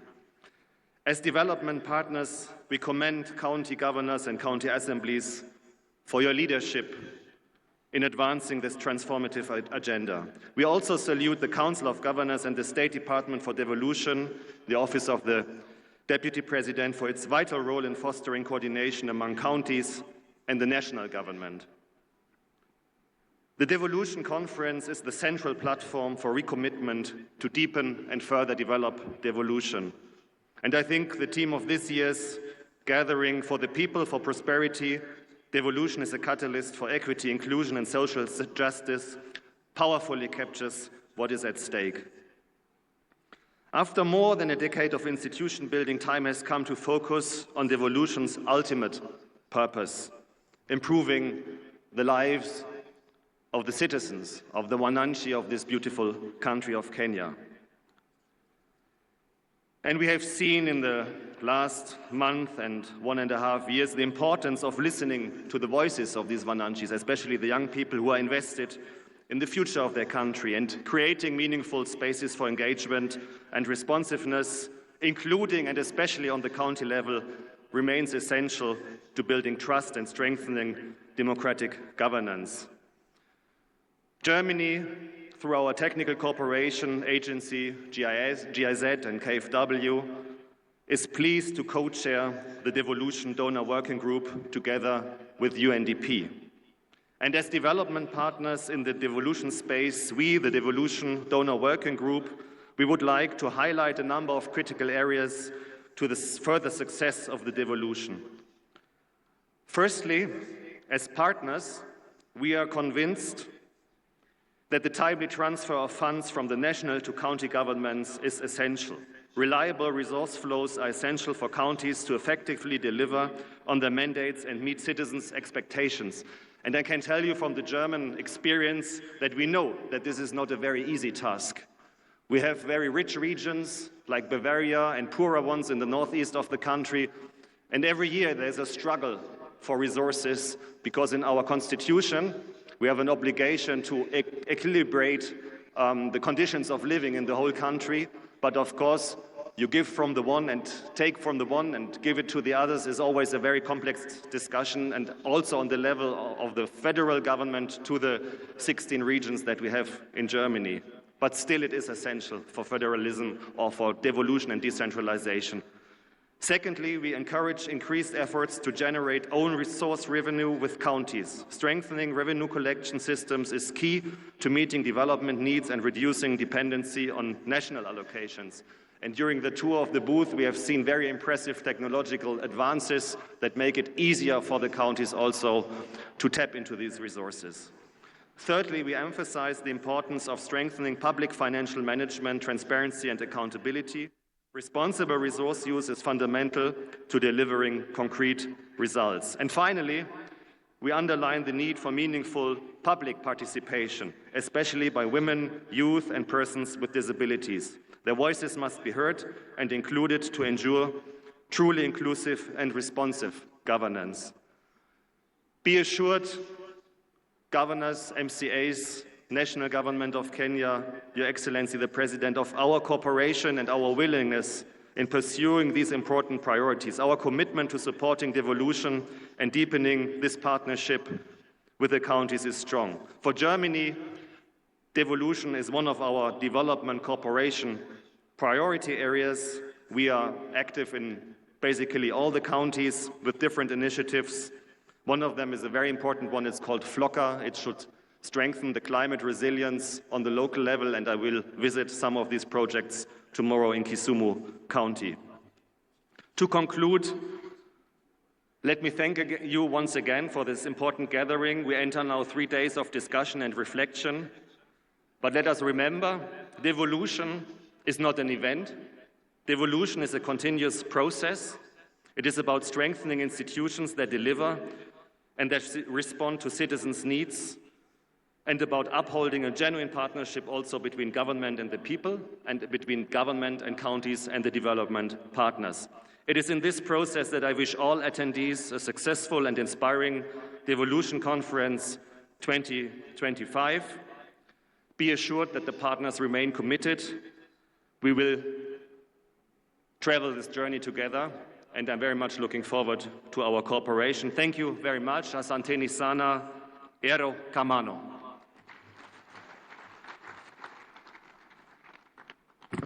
Thank you very much, Balozi. Another round of appreciation for Balozi.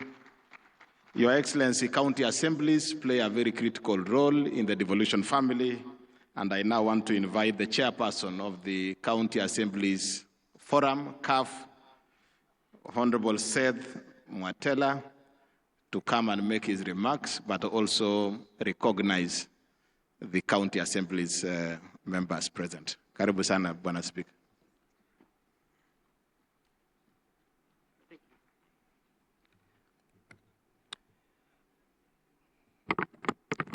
Your Excellency, the President of the Republic of Kenya, distinguished leaders, fellow Kenyans, friends of devolution, on behalf of the County Assembly, allow me to begin by expressing our deepest gratitude to the Excellency, our President, the Senate, and the National Assembly. The recent passage, which is just today in the morning, of the County Public Finance Law Amendment Bill 2023, which we witnessed today in the morning, marks a historic turning point. This is a landmark legislation, Your Excellency, liberating the county assemblies from the executive dependency. It empowers us to fulfill our roles without fear or favor. Your Excellency, if I don't say this, the MCAs will discipline me. Your Excellency, this is a promise delivered, and we thank you. Your Excellency, the county assemblies are the heart of the soul of devolution. We are the most direct link between the government and the people. Our roles go beyond mere administration. They are fundamental to the success of devolution and the devolved governance. We are the ones who enact the law tailored to unique needs of our communities. And so far, it is important to note the county assemblies have enacted over 2,000 legislation since 2013. We have been providing oversight to ensure county executive is accountable and that the public funds are used wisely, and lastly, champion the interest of our constituents, ensuring their voice is heard and their concerns are addressed. Your Excellency, we As we celebrate the devolution milestone, we must also acknowledge that there is more to be done to truly empower county assemblies and the people we serve. As County Assembly, we humbly request your support in the following critical areas. The first is the Ward Development Fund. The Ward Development Fund is the lowest unit in the development of our governance structure. The Constitution of Kenya is currently being amended to anchor CDF, NGAF, and the Senate. Oversight fund must be the oversight fund, but unfortunately, the Ward Development Fund was left out.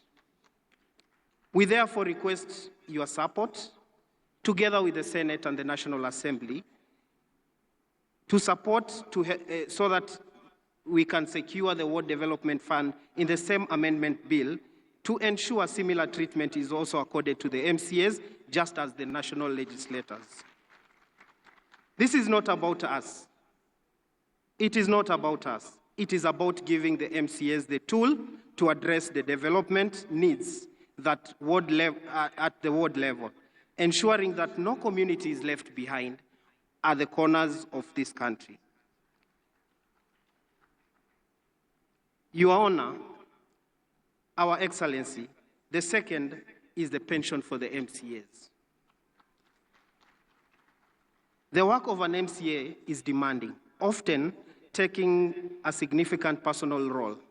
After years of service, our members deserve the security of dignity and dignified retirement.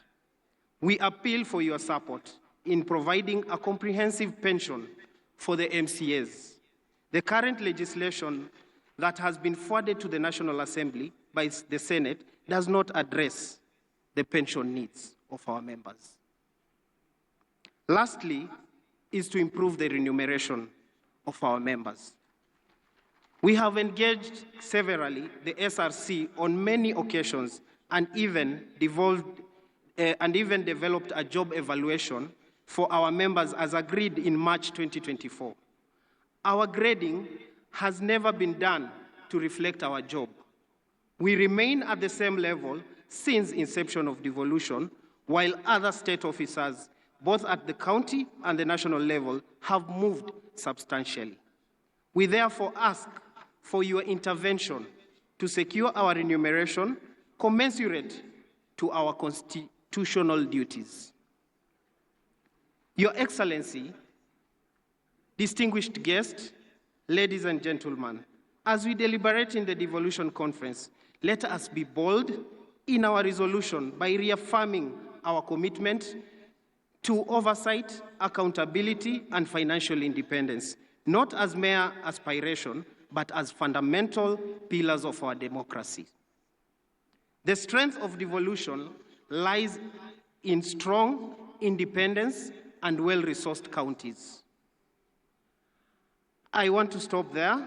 I want to thank you, Your Excellency, the National Assembly, the Senate, and may God bless Kenya and the spirit of devolution. Asanteni sana, erokamano.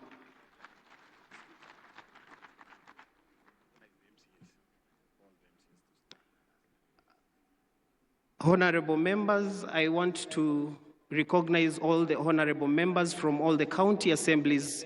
They can just stand so that we can recognize all of you. Your Excellency,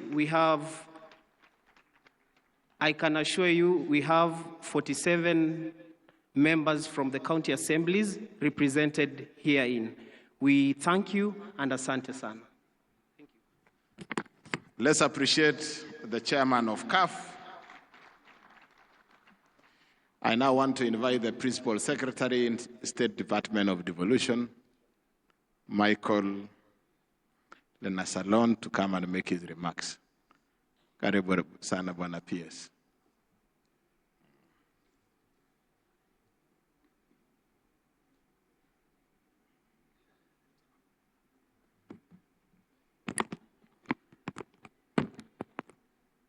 Your Excellency, the President of Kenya, Dr. William Samoei Ruto, CGH, Honorable Governors, Cabinet Secretaries, Principal Secretaries, Senators and Members of Parliament, Speakers and Members of County Assemblies, Development Partners, distinguished delegates, ladies and gentlemen, good afternoon. Jodhurwa Maso, Umor, I'm honored to join you in Homa Bay, the County of Endless Potential, for the 9th Devolution Conference and the 2nd biennial conference, united under the powerful theme for the people, for prosperity, devolution as a catalyst for equity, inclusion, and social justice. This year's theme resonates with the objects of devolution, which are fundamental ideas on which our devolved system of governance is anchored. Devolution is about equity, inclusion, and social justice.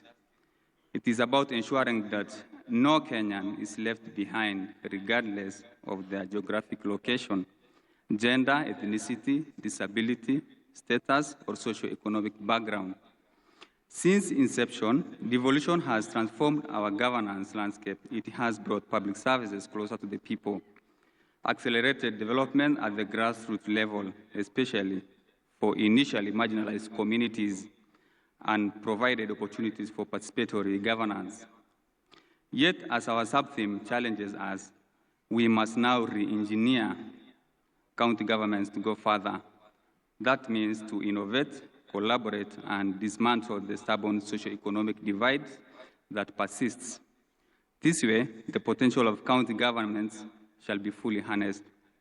Ladies and gentlemen, the State Department for Devolution remains committed to supporting the effective implementation of devolution by empowering county governments to deliver services optimally. One of the key initiatives that the State Department is currently implementing is the 2nd Kenya Devolution Support Program. The program supports counties to improve service delivery, resource management, and institutional accountability. KDSP2 will help boost Kenya's fiscal sustainability by supporting mechanisms for enhancing county-owned source revenue management and improving public expenditure transparency and effectiveness. Additionally, the program is supporting the automation of various manual or government processes, including the automation of exchequer releases, revenue collection, and payroll management. The resultant systems such as human resource information system and digital revenue platforms will improve credibility and accountability of government processes and services.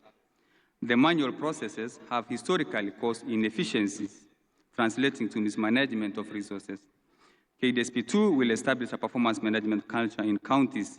This will be supported through an integrated performance management framework and system standardization performance in government. Counties will be incentivized to undertake monitoring of performance contracts and cascading of the performance contracts to the lowest level. To strengthen participation of citizens in governance, the program aims to support the quality of citizen participation and feedback mechanism on service delivery, thereby improving the quality of life for the people of Kenya. The investment dashboards being supported by KDSP2 will facilitate the tracking of county project implementation and provide an opportunity for real-time citizen feedback. Another key initiative by the State Department for Devolution is the Strengthening Good Governance in Kenya program. Together with other stakeholders and development partners, that is the EU and GIZ, SDD will employ innovative methods through incentivizing county government to instill the culture of good governance.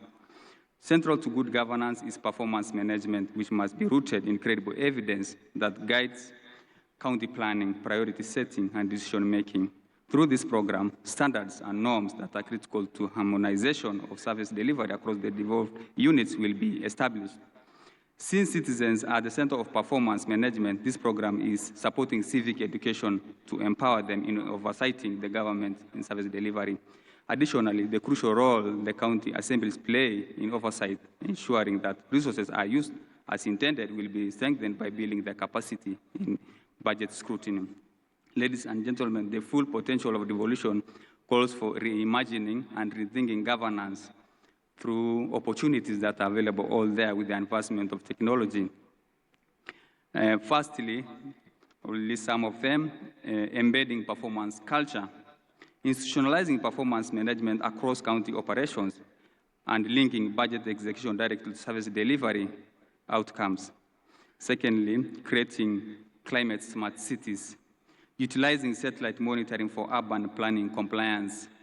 Your Excellency, the human resource alone is not enough, so we need also to leverage on technology, and also transforming waste management systems into circular economies, as already outlined by previous speakers.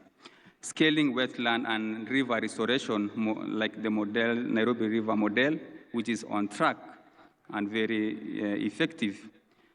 Your Excellency, the rule book for cities should also be re-engineered, because with a big rule book, then, for example, the Nairobi Rivers, the vision and the citizen involvement and the action is just what's needed, not the. So the governance needs also to be re-engineered for the county cities. Advancing agricultural innovation. 3, establishing county-based food production systems, ecosystems, and implementing spatial planning for sustainable land use. 4, democratizing healthcare access, deploying AI and Internet of Things diagnostics at lower-level hospitals, and leveraging drone logistics for medical supply chains, as we have seen in Homa Bay.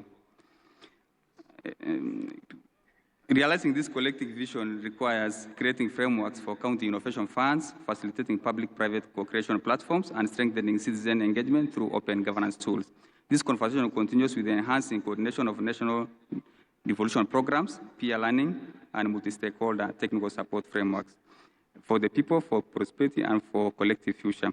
Asanteni sana na Mungu abariki. Asante sana, tumpigie makofi Bwana PS. I now want to take this opportunity to invite the host senator, Senator Moses Kajwang, to come and make his remarks. Karibu Bwana Senator.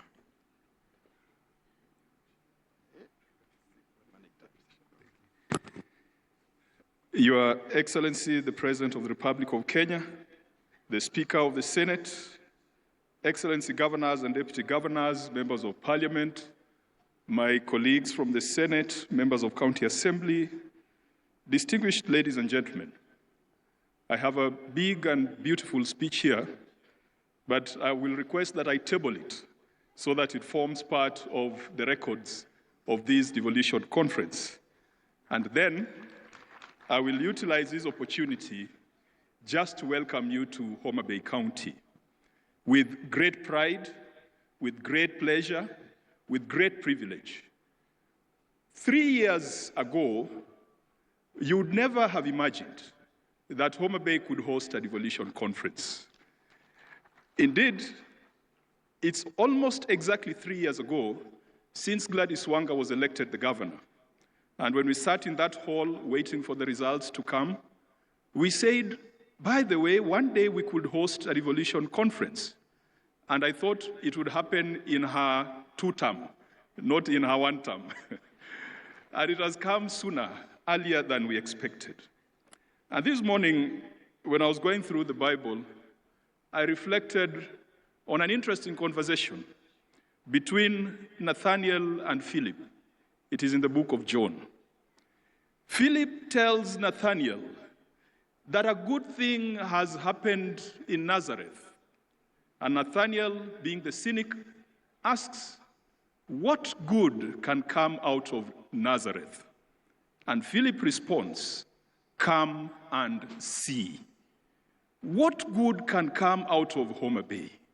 I am glad that you have come, and I am sure that you have seen that this county is truly the county of endless potential. And it is not just our human resource. You have seen our natural resources, the beauty of our land, how productive it is. I know the land brokers in the room are seeing the potential My friend, the chair of this committee organizing the conference, Governor Kahiga, has promised that he's coming back with land brokers from Nyeri to split the land into small 50 by 100 and then to sell. Of course, there is so much here that we cannot exploit ourselves as sons and daughters of Homa Bay. And so we are open. We welcome all Kenyans. We welcome all Africans, including our brothers from Ghana. We welcome the development partners. Homa Bay is open for business. Kenya is open for business. Each of our 47 counties is beautiful. Good things do not only come from Homa Bay. Sometimes we look upon the small endowments that God has given us. The potatoes from Nyandarua, the rice from Kirinyaga, the gold in Migori, the savorite in Taita Taveta, where my friend Mwadime has a problem with the girls. He says the short ones are quarrelsome, but he has told me that he has apologized on that slip of the tongue. The oil in Turkana, each of our 47 counties has got something good, just the same way something good came out of Nazareth. Your Excellency, when you talked of the bottom-up economic transformation model, I believe that devolution would be the channel for delivering development bottom-up, delivering development to the grassroots, and it still remains the surest way of empowering the people and empowering communities. Your Excellency, I don't want to say much.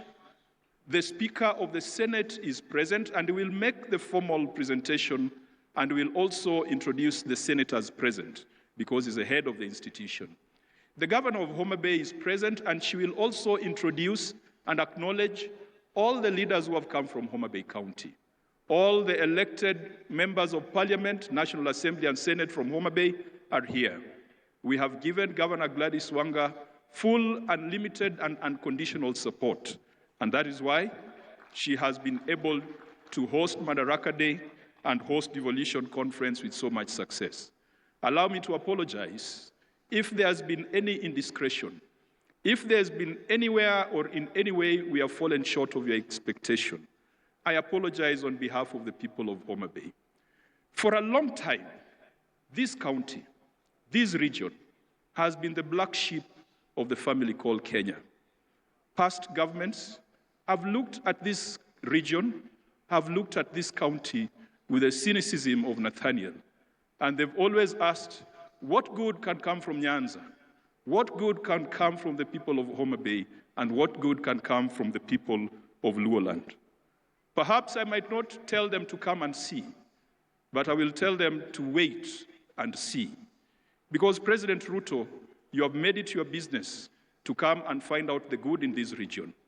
And you have just not been talking, you have done things. When you drive around this Homa Bay town, for those who are here for the first time, 3 years ago, we didn't have 90% of the tarmac you are seeing here. 3 years ago, we didn't have 90% of some of the public infrastructure you are seeing here. We thank you, Your Excellency. Good things will come from Homa Bay. Just wait and see. That's all the politics I'm doing today. And when it comes to matters of policy, I will allow the Speaker of the Senate to do so. But Your Excellency, just allow me, because the Devolution Donor Working Group have spoken, I thought they would talk about how fast we process some of the instruments that are required to draw on donor support. I want to commit and I want to promise the Devolution Donor Working Group that we have had a conversation as a Senate, and we had that conversation with CS Mbadi last week, that we must find a more efficient way of processing conditional and unconditional grants so that counties can draw on them in a timeous manner. Your Excellency, I'm glad that in this financial year, we never fought over DORA. DORA was assented to on the 30th of June. Perhaps that's a record, because in the first year of DORA, we even had to go to court.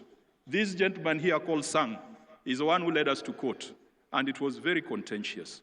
For the first time, the formula for allocation of revenue amongst county governments was not contentious. it was passed very fast. For the first time, Kara has been processed very swiftly. And CS Mbadi had assured us that counties would start getting money. Good things are happening in Jerusalem. To the county assemblies, the president has assented to a bill which was privately sponsored by Senator for Meru, the deputy speaker. Senator Kathuri is the originator of that bill that has provided autonomy to county assemblies. And Mr. President, again, history has been made that bills have been assented to in Homa Bay. For the first time. I don't know whether that has ever happened before. Something good is happening in Nazareth. To the governors, our friends, we will continue to fight for additional resources to counties because we believe that money is not personal money. It is money that goes to the people. We in the Senate call for greater efficiency, greater focus on service. We must have a conversation with a few of our friends or a few counties which are beginning to look like payroll stations rather than development centers. That is a conversation that we must have. And finally, to my friends in Parliament, we must hold the executive to account. Parliament is not a branch of the executive. We must be bold, whether the experts are our friends or not. We have passed legislation, and Your Excellency, if you look at even the health laws, the Senate passed the 4 laws when we were sitting in Turkana. We went for Senate Mashinani in Turkana. We are the ones who have passed the legislation. So we should not be mourning like the common man, yet we are the ones who came up with the framework. Our job is to call the ministers. And Your Excellency, if Duale cannot fix this thing, if Olunga cannot fix this thing, if Dr. Nyikal, chairing the health committee, cannot fix this thing, then we've got a problem somewhere. We must make these things work. It is our duty, it is our responsibility. They are laws that we passed, and we must make sure that it works.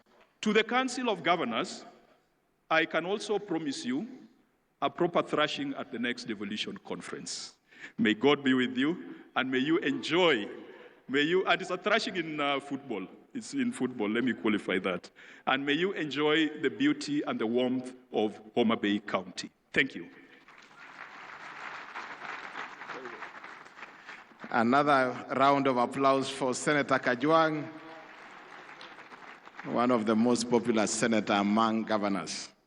It's now my humble responsibility to invite our host, Governor, Her Excellency Governor Gladys Wanga. Let's appreciate Wanga. She has pulled Kenya to Homa Bay. Karibu sana, Gladys. Thank you very much, Governor Sang.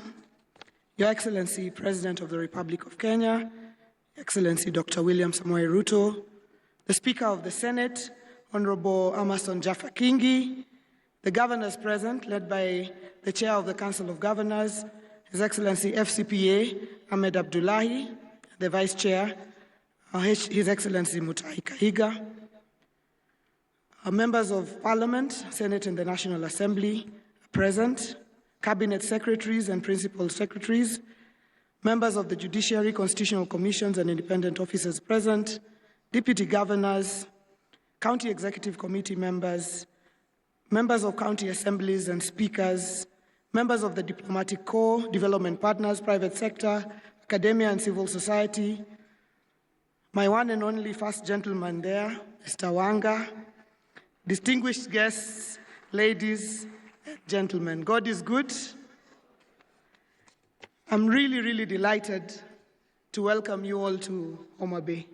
Your Excellency, when Governor Sang was talking about how governors lost to the Senate yesterday, we didn't only lose the match, I also lost my voice in the process of cheering the governors who are not winning anyway, after all. Your Excellency, allow me to introduce the local leaders present here. This hosting would not have been possible without the support of the leadership of this county, of this region, both in the National Assembly, Senate, and County Assembly. So I'd ask those members to please rise so that I can introduce you and just acknowledge you. Members of Parliament from the region, this hosting is not for Homa Bay alone. It is for this entire region. We have Honorable Rosa Buyu, MP for Kisumu West, Honorable Dr. Ivo Bara, MP for Kabondo Kasipul, Honorable Whip of the National Assembly, Honorable Millie Mabona, MP for Suba North, Honorable Peter Francis Masara, Member of Parliament for Suna West, Honorable Dr. Christine Ombaka, Member of Parliament for Siaya County, Honorable Fatuma Mohammed, Member of Parliament for Migori Chief, Member of Parliament for Ndiwa, Honorable Adipo Okwome, Member of Parliament for Karachuonyo, Honorable Dr. Joyce Osogo Bensuda, Member of Parliament for Homa Bay County, Honorable Mark Nyamita, Member of Parliament for Uriri, Honorable Sam Atandi, Chair of Budget Committee and Member of Parliament for Alego Usonga, Honorable Peter Opondokaluma, our host MP for Homa Bay Town Constituency, Honorable Catherine Muma,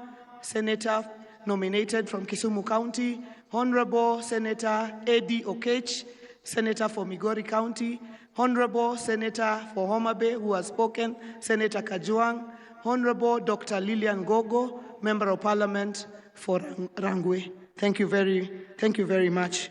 Please be seated. I saw our Majority Leader and Speaker in the crowd there. Honorable Speaker of the County Assembly of Homa Bay, Polika Pokombo, and Honorable Majority Leader Ogindo Tipo. Your Excellency, it is my profound honor to welcome you to the Lake County of Homa Bay, the county of endless potential. We are privileged to host the 9th Devolution Conference 2025, a vibrant platform for innovation and measuring progress for devolution in Kenya, in line with the theme of the conference, for the people, for prosperity. We sincerely thank the Council of Governors, my colleague governors, for the opportunity to host DevCon 2025. It was not an easy decision, but we thank you for believing in Homa Bay, despite the fact that we might have been considered one of the counties that may be too small to host. We thank you for the vote of confidence. Your Excellency, allow me at this very early opportunity to thank you immensely for your partnership in transforming Homa Bay County to make it a county that could be considered to host this conference. As Senator Kajwang has correctly pointed out, a lot of the transformation in this county has happened in the last 3 years. Your Excellency, when you first visited Homa Bay on an official development tour on 16th of January 2023, 3/4 of the development that we are seeing in Homa Bay County was not here. Your Excellency, at that point in time, there was no broad-based government, there was no partnership. I was an opposition governor, you were the President of the Republic of Kenya, but you made it clear to the people of Homa Bay that you had no intention of leaving Homa Bay or any other part of this country behind, simply because of how we voted in the election in which you are elected as President of the Republic of Kenya. Your Excellency, the transformation has been in partnership with the national government. Your Excellency, today as we drove to the county headquarters and we were coming back, I could see 2 lines of vehicles on one side and 2 lines of vehicles on the other side. The dueling of the main highway in this Homa Bay town, which would have not have been something we would have dreamt about, Your Excellency, because of your support. Whether it's the lakefront, where I invite all delegates to go and have a sumptuous meal of fish, the transformation at that lakefront has been because of the partnership that we have had together. Your Excellency, all the roads and infrastructure that we see in this town and beyond. Thank you, Your Excellency, for your partnership. And I'd like to say to all the delegates here, karibuni sana Homa Bay, arwako hu Homa Bay County. Your Excellency, in reflecting on our journey, 15 years ago, devolution was enshrined in the Constitution 2010 as a transformative force to bring development and services closer to Kenyans. If devolution were a person, it would be a spirited teenager, vibrant, curious, and occasionally challenging. The impact of devolution is undeniable, with stories of progress written across our 47 counties. Devolution is a key pillar of our constitution, and it is befitting that this DevCon is held here in Homa Bay, the home of Dr. Odhiambo Mbai, the architect of the Devolution Committee during the constitutional review exercise. And Your Excellency, we thank you because this morning you met the family of Dr. Odhiambo Mbai as we unveiled a plaque, a commemorative plaque at the Arboretum. Our task is to make devolution work for all Kenyans, deliver equity, inclusion, and social justice, closing the socio-economic divide, delivering on the sustainable development goals of leaving no one behind. As we celebrate devolution during DevCon, we celebrate the national unity and diversity of Kenya as one nation. And I'd also like to thank you, Your Excellency, President and Right Honorable Raila Odinga, for consistently demonstrating transformational leadership for the good of our country. In Homa Bay, we are celebrating devolution. When I assumed office in August 2022, I knew the public expected results as I ran on a Genoa manifesto of hope. Results not just in infrastructure, but in tangible services and opportunities for Homa Bayans. Our pro-people, ward-based programs have touched many households. Your Excellency, this morning as you visited our stand, at the Homa Bay stand, you saw that we were celebrating 96 days, straight days of no single mother lost in Homa Bay due to maternal mortality. Your Excellency, this is due to the intensive programs that we have invested together with your government in community health promoters, coming all the way to a robust SHA program, Your Excellency, and an MPDSR program, a weekly review program of any mother that dies in any facility. Your Excellency, every Tuesday morning, and this program was borrowed from Uganda through a partnership with the Council of Governors, every Tuesday morning we have a meeting where any mother lost is discussed. It has to be explained why that mother was lost, how she was lost, and doctors and the healthcare workers review among themselves and help themselves. And I'm really, really proud that the 96th day has reached without us losing a single mother, because one life lost is one too many.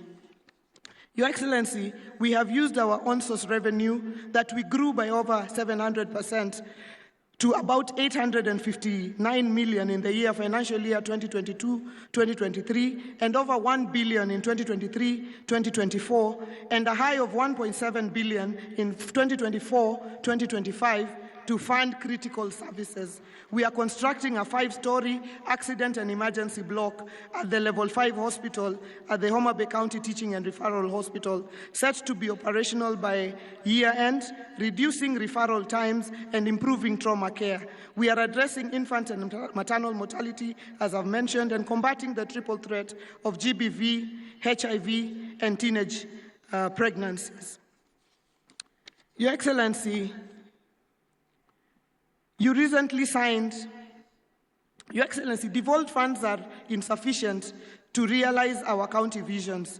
So we seek deeper collaborations in agriculture and trade to position Homa Bay as a global player. The Riwa City Special Economic Zone, our flagship agro-processing zone that hosts the county aggregation and industrial park, promises 14,150 direct jobs and 90,000 indirect opportunities to our local communities. We urge for prioritization, Your Excellency, of the horizontal infrastructure at the Special Economic Zone.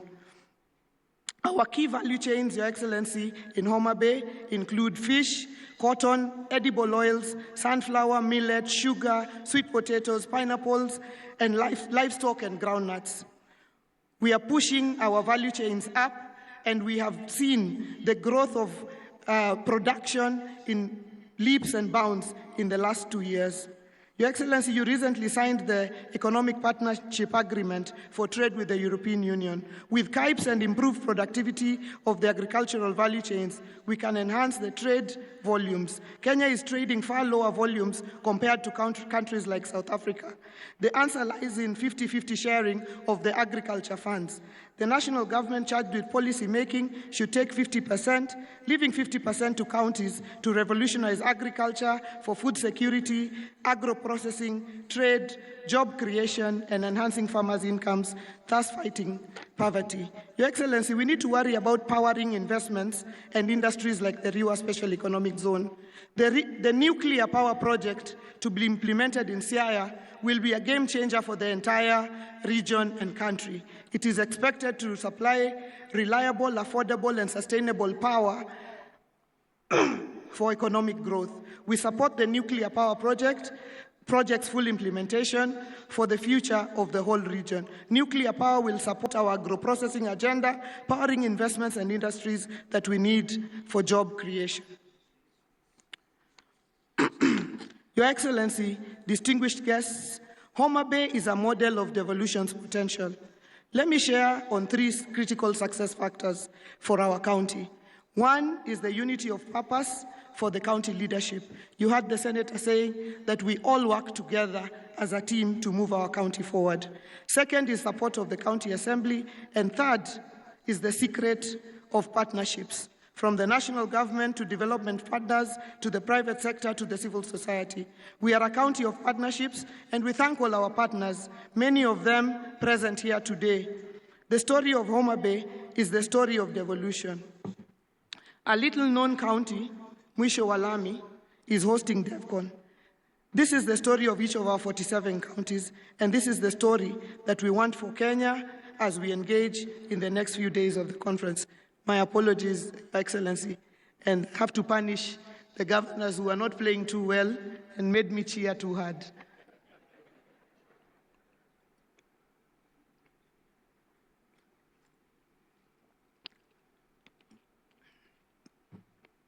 In implementing devolution, we have revitalized Homa Bay, positioning it as a hub for business and investment with ambition to achieve city status in the next decade. Our lakefront development, including upgrading of the Homa Bay Pier, supported by the national government, is drawing visitors to the Bay of Endless Potential. We have strategically relocated our new county headquarters to Arujo, Your Excellency, which you opened this morning. The county headquarters is a project we have in partnership with the County Pensions Fund, based on Article 207 of the Constitution and our tenant purchase agreement. The new county headquarters is part of our larger vision to make Homa Bay a city, to clear out the lakefront of administrative offices, take them up and leave the lakefront open for hospitality, in line with our vision to become the Cape Town of Kenya, within the decade. Your Excellency, in closing, in the spirit of inclusion, as part of our pre-conference events, we had a very, very strong and candid youth baraza with our youth that were supported from all across the country by SHOFCO and SHOFCO who are present here today. Your Excellency, they have generated points of a memorandum and a communique, which I am sure at the appropriate time they will hand over to the appropriate place, Your Excellency. I thank SHOFCO for ensuring that we have brought our youth on board, and we also did launch our youth policy yesterday, Your Excellency. Your Excellency, as the home of Gor Mahia, I would like to take this opportunity to congratulate Harambee Stars for their impressive performance so far in the matches, Your Excellency. And I'd like to thank you for motivating them and supporting them. We all wish we were players, because in the next couple of weeks we would all have been great millionaires. But Your Excellency, we congratulate Harambee Stars and we thank you for nurturing sport in the country. Let me take this opportunity to once again welcome you all to Homa Bay. Please do enjoy yourselves. Don't restrict yourself to the conference venue alone. We have the Paya there, we have the islands of Rusinga, we have the Love Island of Takawiri for those who came with their better halves. We have the Ruma National Park, we have Simbi Nyaima, the Crater Lake, we have the Bala Hot Springs. There will be people to direct you to enjoy your experience in Homa Bay. Thank you very much, and God bless you.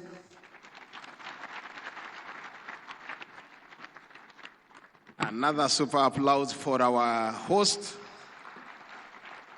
Asante sana, Governor Wanga. It's now my honor to invite the our vice chair, who also happened to have been the chairman of the steering committee, to come and give us a status on action points for the 2023 Devolution Conference and introduce the steering committee. Karibu sana Bwana Kaiga. Daktari Kaiga, Governor Nyeri. Thank you very much, our whip, Governor Sang. Your Excellency, Honorable Dr. William Samoei Ruto, the President of the Republic of Kenya, the Honorable Amason Kingi, Speaker of the Senate, Excellency Governors and Deputy Governors, Cabinet Secretaries, Honorable Members of the Senate and National Assembly, representatives of constitutional commissions and independent offices, leaders of Homa Bay County and the Greater Nyanza region, ambassadors and high commissioners, principal secretaries, members of the county assemblies, all national government and county government representatives, private sector and civil society representatives and development partners, international delegates, distinguished ladies and gentlemen, good afternoon. On behalf of the entire 2025 Devolution Conference Steering Committee, I take this opportunity to welcome you, Your Excellency, President William Ruto, to the 9th Devolution Conference and the 2nd Biannual Devolution Conference. I also take this opportunity to extend a warm welcome to my fellow governors who are present with their deputies and respective county leaders. Your immense support to make Devolution Conference 2025 a reality is appreciated. To all the national executive representatives attending this conference, your presence in Homa Bay County is proof that Kenya's devolved system of governance is rooted in consultation, cooperation, collaboration, and coordination. I know that the legislature at both levels of government is represented here too. Your voices in the anticipated discussions will be crucial, since for us to entrench equity, inclusion, and social justice, the public purse must be distributed to the lowest levels and reach the most vulnerable of populations. Your Excellency, this year, the participation of the civil society organizations has been much more than previous conferences. This was deliberate so that this event can begin to be more inclusive. I am confident that this year many diverse voices will be heard and that our communique will capture varied resolutions and bring more institutions at the implementation table. At this time, allow me, Your Excellency, to recognize the team that led the preparations of this year's conference. Kindly, when I mention your name, wherever you are, just stand, and I will ask the auditorium to clap for you. The esteemed steering committee was chaired by myself, and its membership comprised of Governor Gladys Wanga,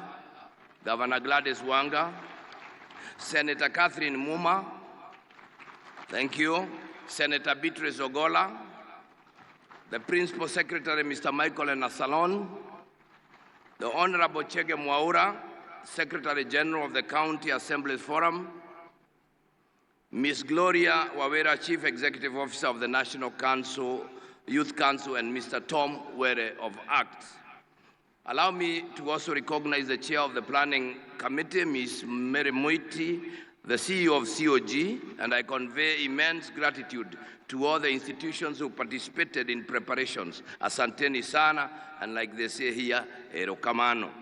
Your Excellency, it will be wrong of me if I don't mention that the conference was planned, executed fully by our indomitable staff at the Council of Governors, and I appreciate all of them. Distinguished ladies and gentlemen, it is my privilege to deliver this progress report on behalf of the Council of Governors regarding the implementation of the communique adopted at the first biannual Devolution Conference held between the 15th to the 19th August 2023 in Uasin Gishu County under the theme 10 Years of Devolution, the Present and the Future. I will highlight just key milestones in implementation of the 2023 resolutions. First is the coordination in project and program implementation. Your Excellency, the Office of the Deputy President is working with ministries, departments, and agencies to synchronize the interventions of different government entities to eliminate duplicity and enhance efficiency. The Presidential Economic Transformation Secretariat, the PETS, has undertaken a comprehensive review of projects across all sectors to align them with national priorities. The synchronization and identification of these projects to the ward level has greatly eased silos and enhanced coordination.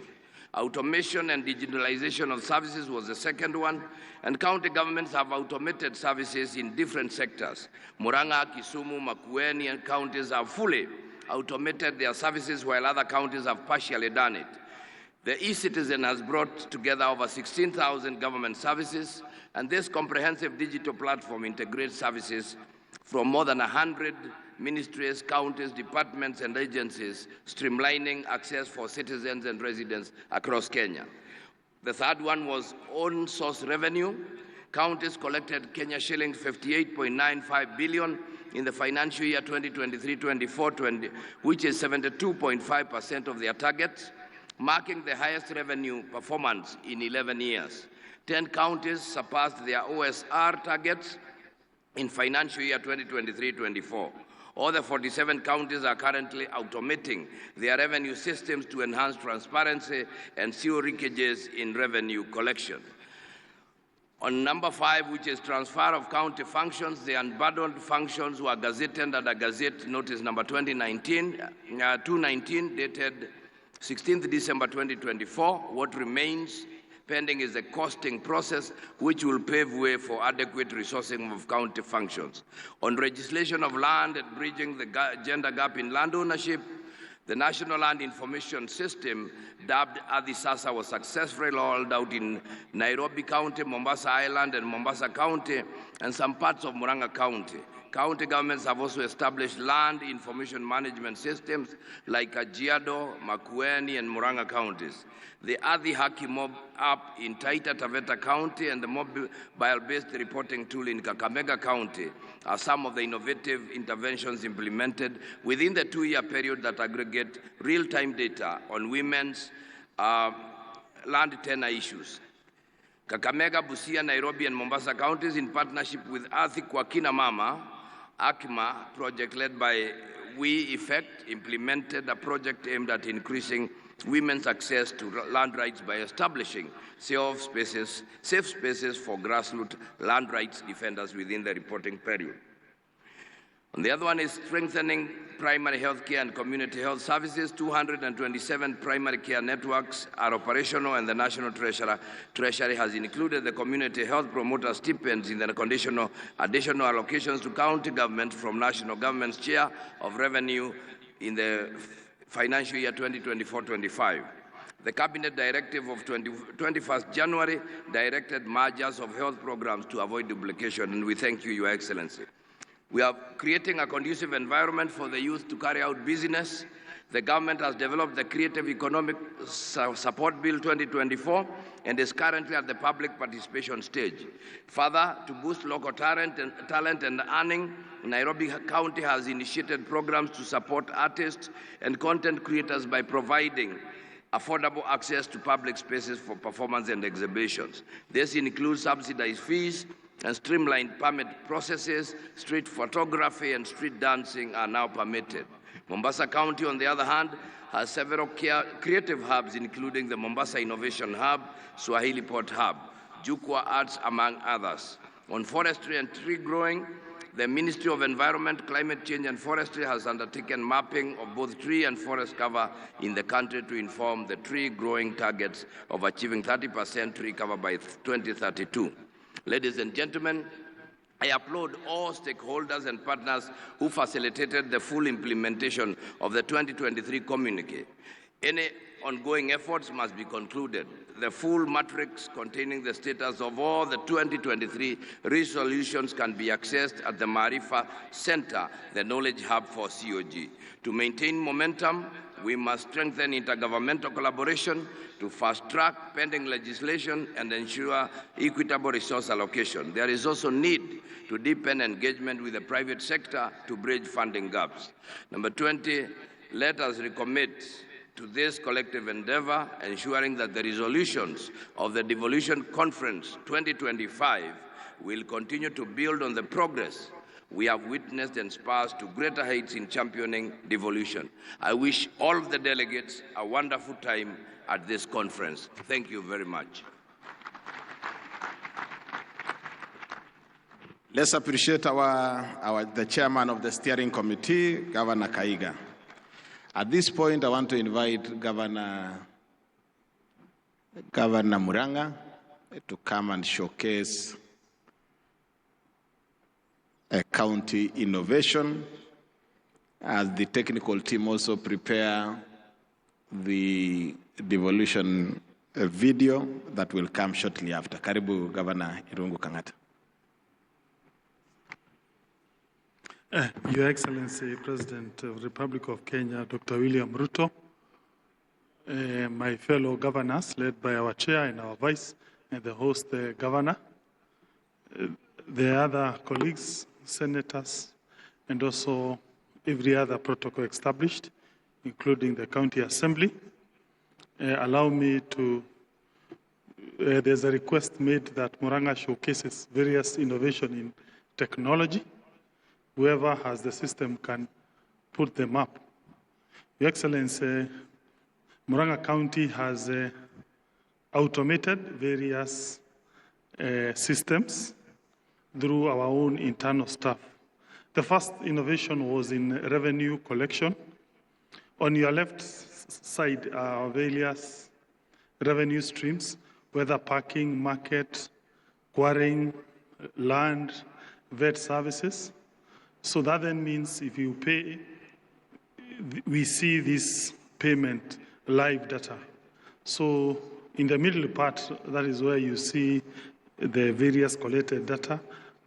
For example, you can be able to know how many vehicles have been parked in Muranga County at any given time and how much money has been paid. Next slide is a single business permit and liquor. So if you own a business in Muranga, you go to the internet, you apply, you print your permit. You don't have to come to the county headquarters to pay for single business permit or liquor license. The third one, Your Excellency, is a land management system. Anyone who wants to pay for building permit, lease, subdivision, transfer application of any plot, again, you go onto the internet, you loading your documents, including your architectural designs. We process this via internet, and then you print your document, and you go home, and you're able to see how much money has come to the county of Muranga. The other one, Your Excellency, is on fleet management.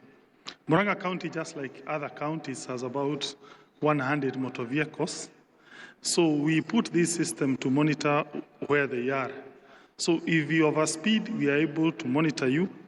If you enter into a pub, we just send a text and the vehicle stalls.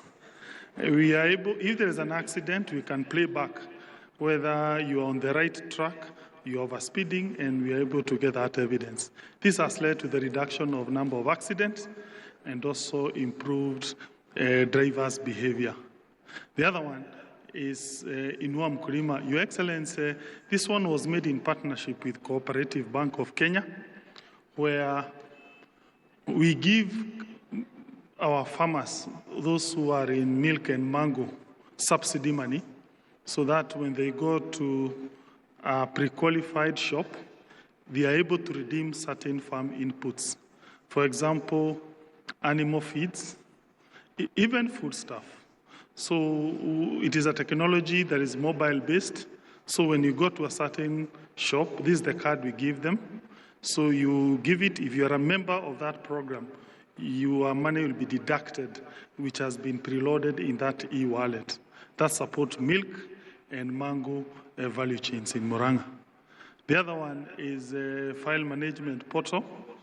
This is our own internal system in the county government.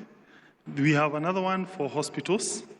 We are able to now know how many patients are visiting our health facilities at any given time. We have about 150 facilities. So, for instance, now you can see we have 6,487 patients now. In the middle part, that is the diseases that have taken them there. At the end, the money they have paid us today, whether by M-Pesa or SHA claims, this system was made together with the Ministry of Health, and I thank my friend Mr. Jared because he's currently in all 157 medical facilities. Allow me to end there because there are many, but just to give what are the downside or the problems we encounter. Number one is unstable internet. We hope that our service provider will be able to stabilize internet. Secondly is unstable power.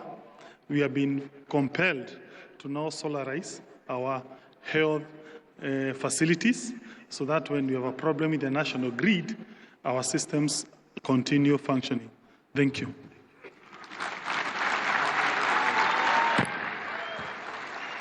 Another round for applause to Irungu Kangata.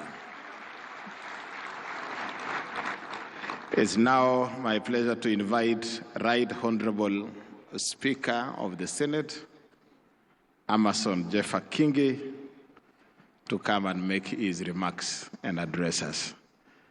Karibu sana Bwana Speaker.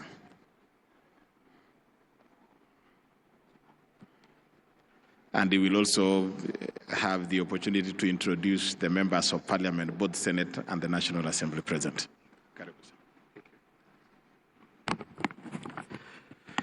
Your Excellency, the President of the Republic of Kenya, Dr. William Samoei Ruto, in the interest of time, allow me to adopt the protocols already established by the speakers who spoke before me. Your Excellency, before I make my brief remarks, allow me to introduce the team from the Senate, and I hope my eyesight won't fail me.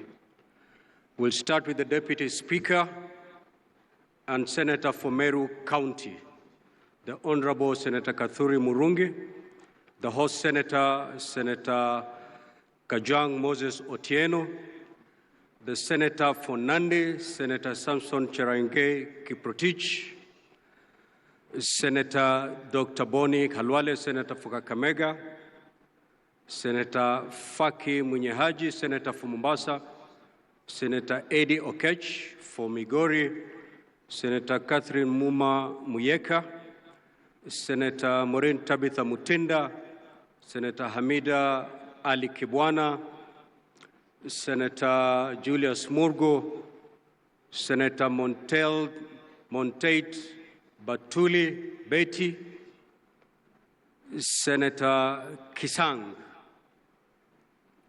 Senator Esther Anyeni Okenyuri, Senator Beth Siengo Kalunda, Senator Jackson Mandago, Senator Danson Buya Mungatana of Tana River, Senator Abbas Sheikh Mohammed, Senator Mbugua. Those are the senators who are with us here today. Further, Your Excellency, before I make my short remarks, I have been given a request that I should place before you. In keeping with your generosity, Your Excellency, that has been witnessed by Kenyans for the past couple of weeks, where you extended some appreciation to the national team, Harambee Stars, for every match that they win. The Senate team, having beaten the governors,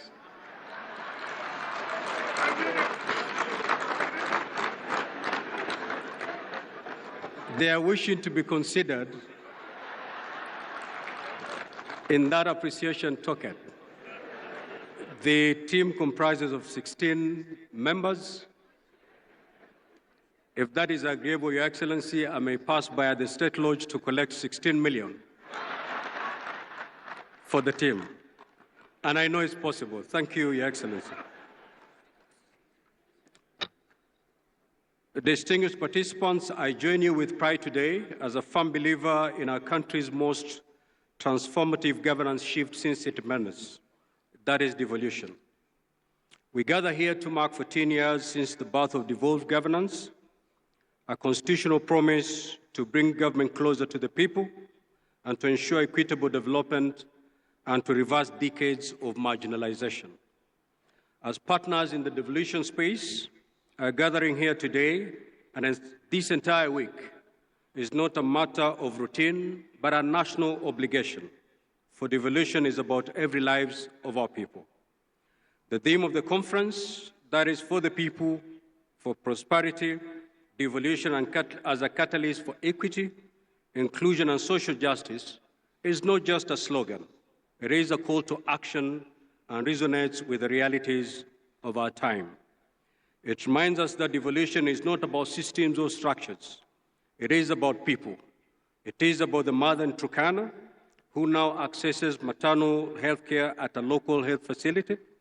It is about the youth of Homa Bay County accessing vocational training. It is about the farmer in Embu receiving extension services without having to travel to Nairobi. The sub-theme, re-engineering county governments to accelerate development and bridge the socio-economic divide, demands that we go beyond the ordinary.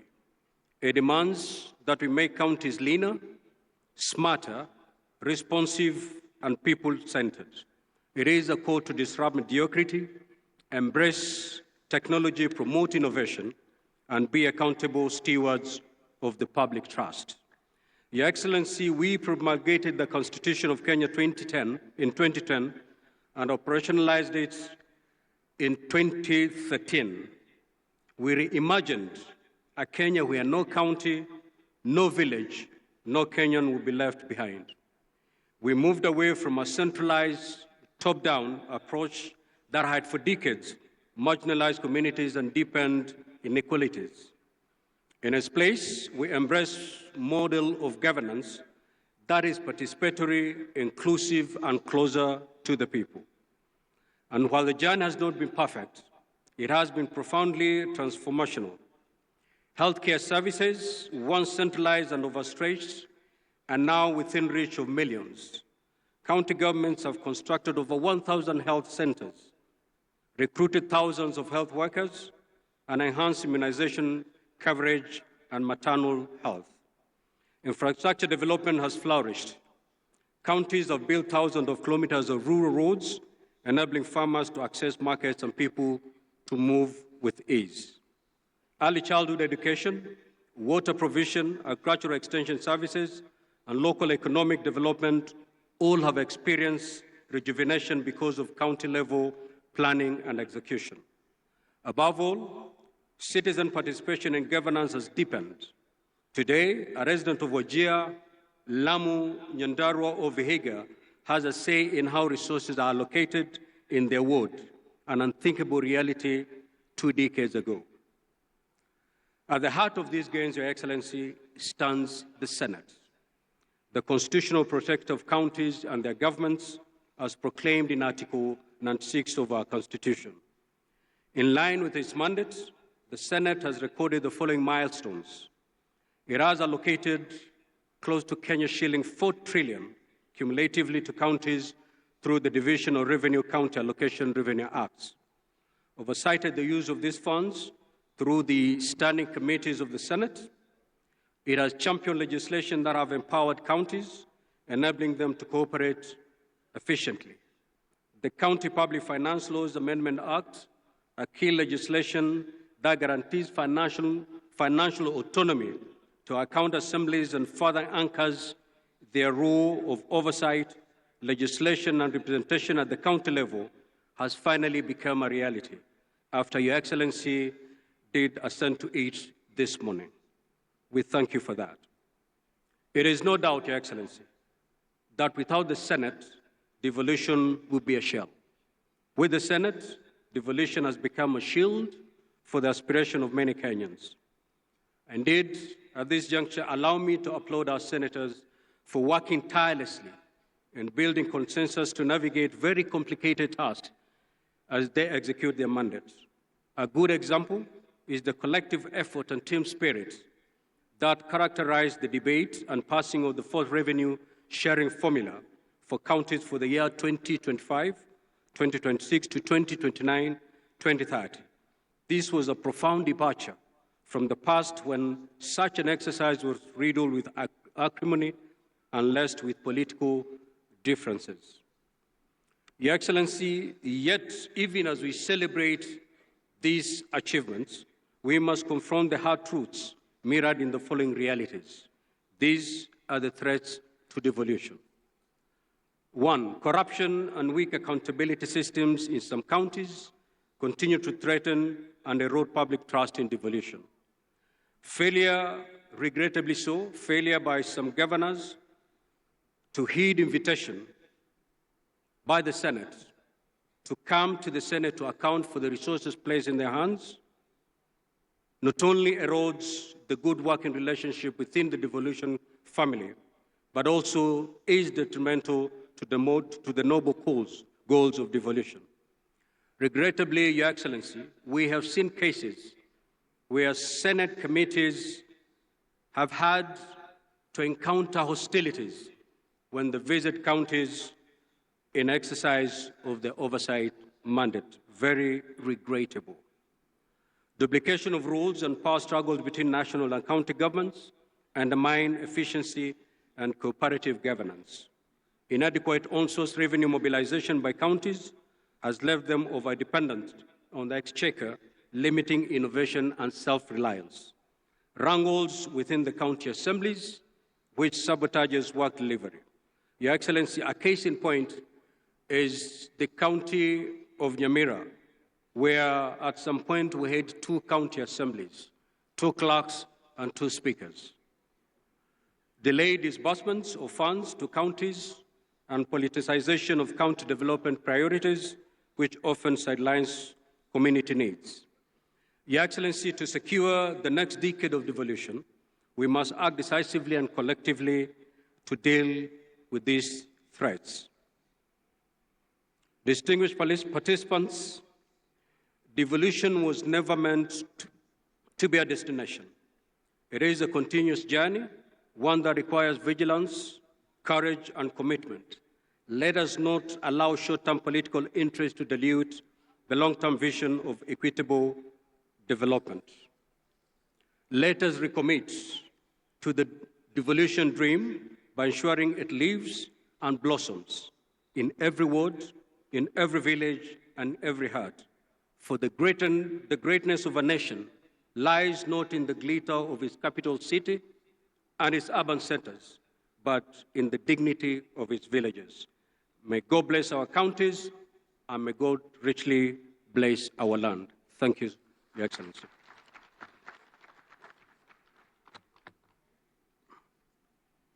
Tumpigie makofi Bwana Speaker. I now want to invite our chair, FCPA Mohamed Abdullahi, to come and make his remarks and in turn invite His Excellency the President. Karibu Bwana Chairman. Tumpigie makofi Bwana Chairman.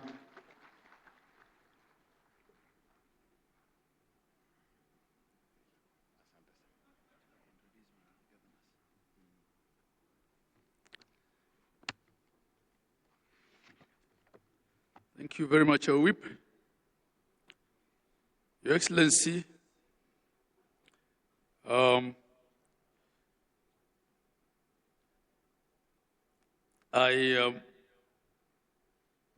will ride on the protocols already observed before me, but I just want to, before my speech,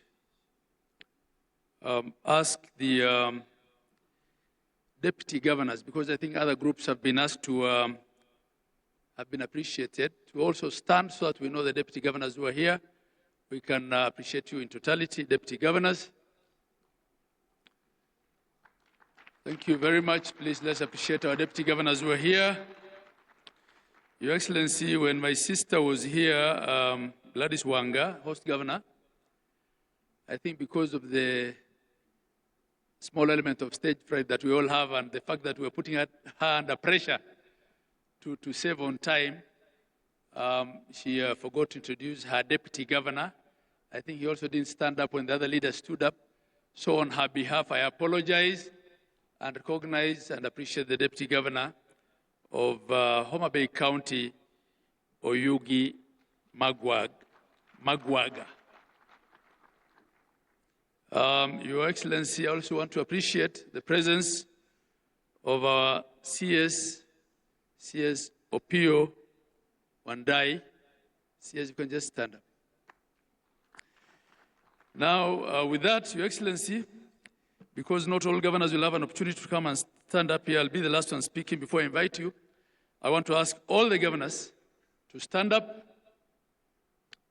Excellency governors, host governor, Gladys Wanga was here. She stood and spoke. My vice chair was also here, Dr. Mutahi Kahiga. Our WIPOS, our MC here, Steve Sang. Then we have my immediate former boss. She is Chair Emeritus, Governor of Kirinyaga and Waiguru.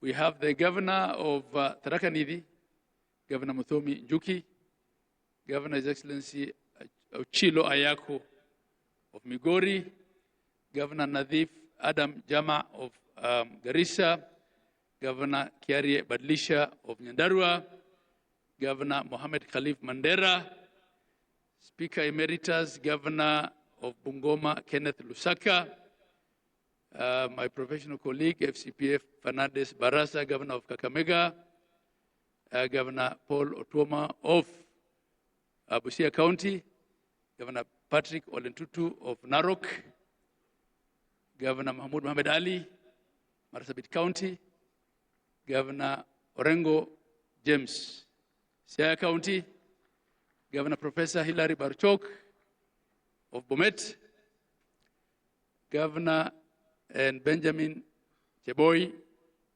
of Baringo County, our sister Governor Cecily Mbarire of Embu, Governor Amos Nyaribo of Nyamira, and Governor and Kachapin of West Pokot. Am I missing out anyone? Oh, yes. Governor Wilbur Otichilo, Vihiga, Governor Julius Malombe, Kitui, Governor James Irungu of Laikipia, and Governor Kangata, who was here with some innovation a while back. I thank you all. Your Excellency, I had to do that. Your Excellency, the President of the Republic of Kenya, Dr. William Samoei Ruto, Your Excellency, the Right Honorable Amos Kingi, Speaker of the Senate, all the governors here present, and I will ride on the protocols thus far established, all delegates attending Devolution Conference 2025. On behalf of the Council of Governors, I take this opportunity to welcome His Excellency the President, the Honorable Dr. William Samoei Ruto, and all our distinguished guests and delegates to the 9th Devolution Conference and the 2nd Biennial Devolution Conference. As they say here in Homa Bay County, Warwako Uduto. You're all welcome. This year, our discussions will focus on 3 key themes of equity, inclusion, and social justice. Your Excellency, in the recent past, our country has witnessed citizen protests triggered by, among others, the finance bill, youth unemployment issues, and governance concerns. The continent and the world watched as our young people, popularly known as the Gen Zs, marched in major streets across the country, demanding for their voices to be heard. It's sad, of course, also that they were politically infiltrated. Indeed, the theme of the conference, for the people, for prosperity, for the people, for prosperity, devolution as a catalyst for equity, inclusion, and social justice, is meant to spur deep conversations on how the devolved governments can position themselves as the implementers and champions of these 3 democratic tenets of inclusion, equity, and social justice. This year, as we host the conference, it's a conference with a difference, the addition of side events that will be hosted by a myriad of partners, including government agencies, civil society organizations, the private sector, and development partners, will bring as many voices as possible to the conversation. I invite all the delegates to carefully peruse the program and purpose to attend the side events, which will run each single day of the conference. I'd like to sincerely thank the team that led to the preparations of this year's conference, all the members of the esteemed steering committee, which traditionally, Your Excellency, is chaired by the Vice Chair of the Council. This year it was chaired by Dr. Mutahi Kahiga, my Vice. I'd also like to acknowledge the Planning Committee led by the CEO of Council. They go through sleepless nights to deliver a conference to 12,000 delegates. Asanteni sana. I'd also like to recognize the presence of our international delegates this year. We have guests joining us from different parts of the world. You saw also they were represented on top here by the Jospong group of Ghana, who are displaying waste management. In 2010, Your Excellency and distinguished delegates, Kenya has promulgated a new constitution for themselves, containing what is globally regarded as one of the most radical shifts in governance the world has ever seen. Some have called the format of the Kenyan devolution experimental.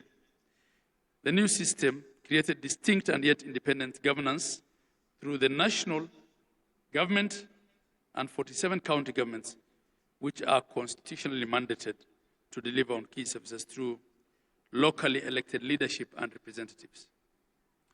We're all in agreement, all of us here, that devolution, notwithstanding its challenges, real and perceived, remains an exemplary case of meaningful reform and the best gift that Kenyans accorded themselves in 2010. The main purpose of devolution was creating units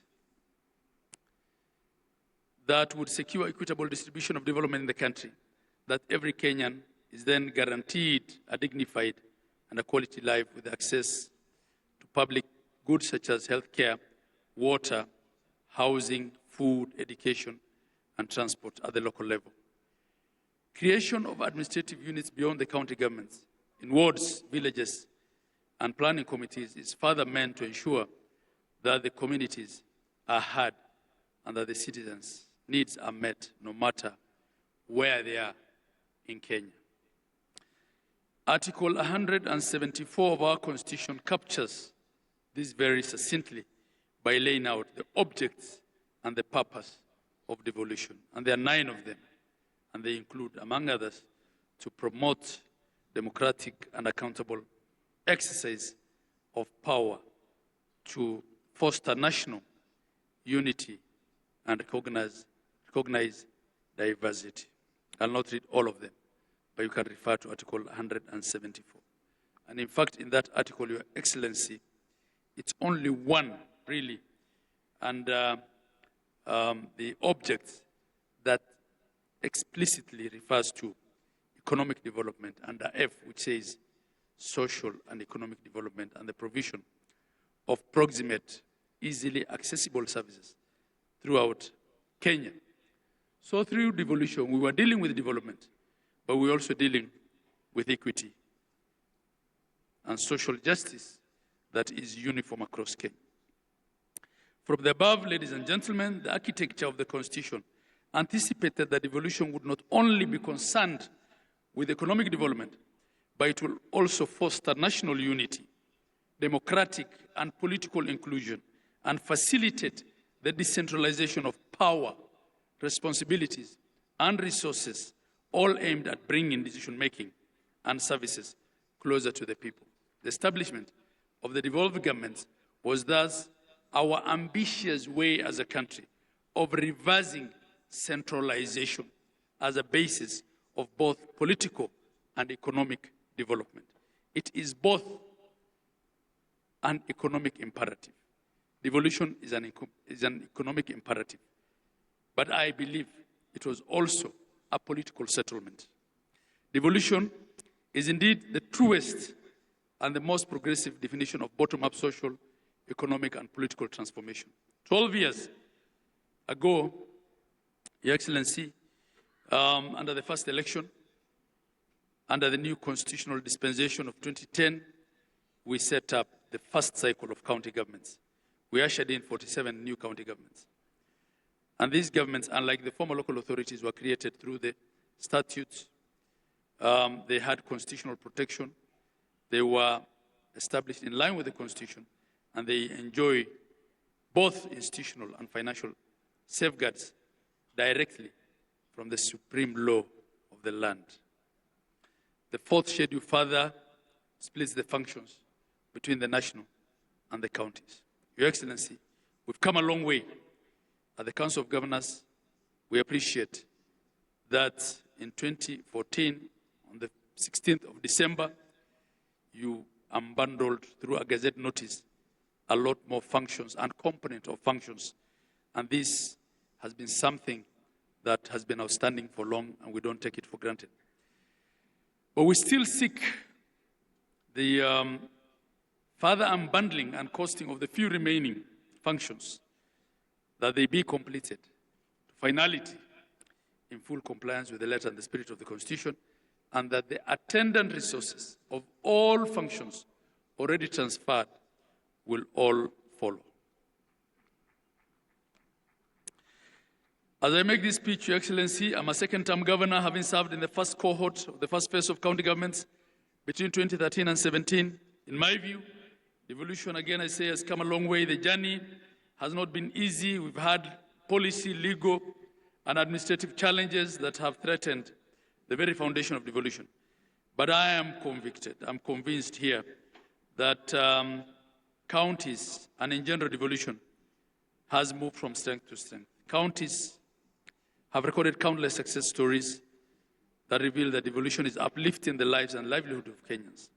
According to the 2024 Gross County Product Report, which was released by the Kenya National Bureau of Statistics, KNBS, county governments are making significant and transformative contribution to the national economic performance. Essential investments, be it in financial, material, and technical, is being made towards the devolved sectors, and this is contributing substantially to the national growth and development. I'll just give a few, very few examples. Data from the period that devolution existed shows, say, in the provision of healthcare, which is one of the most important services that any county government must deliver, between 2014 and 2025, Kenya has recorded notable improvements in key maternal and reproductive health indicators. The proportion of women with at least 4 antenatal care visits has risen from 58% to 66%. And skilled birth deliveries has increased from 61% to 82%, reflecting the expanded access to skilled birth attendants as a result of devolution. At the onset of devolution in 2013, Your Excellency, there were 8,466 health centers and dispensaries across the country. And these, I'm only referring to public health centers and dispensaries. Robust and intentional health investment by county governments in collaboration with the national government and private sector has resulted in increasing these to 14,710 operational health facilities across Kenya. Public facilities account now for over 45% of all health facilities in the country, with the rest being faith-based and private. The majority of these public facilities are level 2 and 3, while level 4, 5, and 6 account for about 7% of all public facilities. When you look at the headcount of healthcare workers, Your Excellency, we only had 874 medical doctors in district hospitals before devolution. We also had 6,620 nurses. Today, this has expanded to 4,651 medical doctors in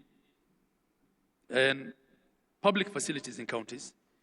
We also have 34,000, up from 6,000, 34,220 nurses in county facilities, 7,877 clinical officers, 4,686 lab technicians, 1,942 nutritionists, among other healthcare workers. This clearly represents a more than fourfold growth in human resources.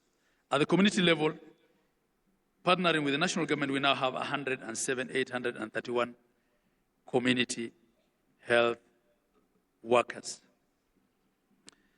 And Your Excellency, you can give examples in agriculture, where we now have 6.5 million farmers registered, as opposed to 541,000 in 2016. We can give examples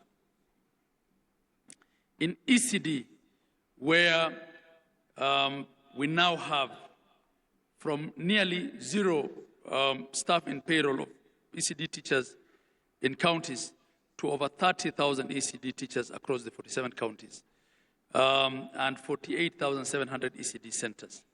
There are many. But in the interest of time, I will just highlight the key. Distinguished delegates, ladies and gentlemen,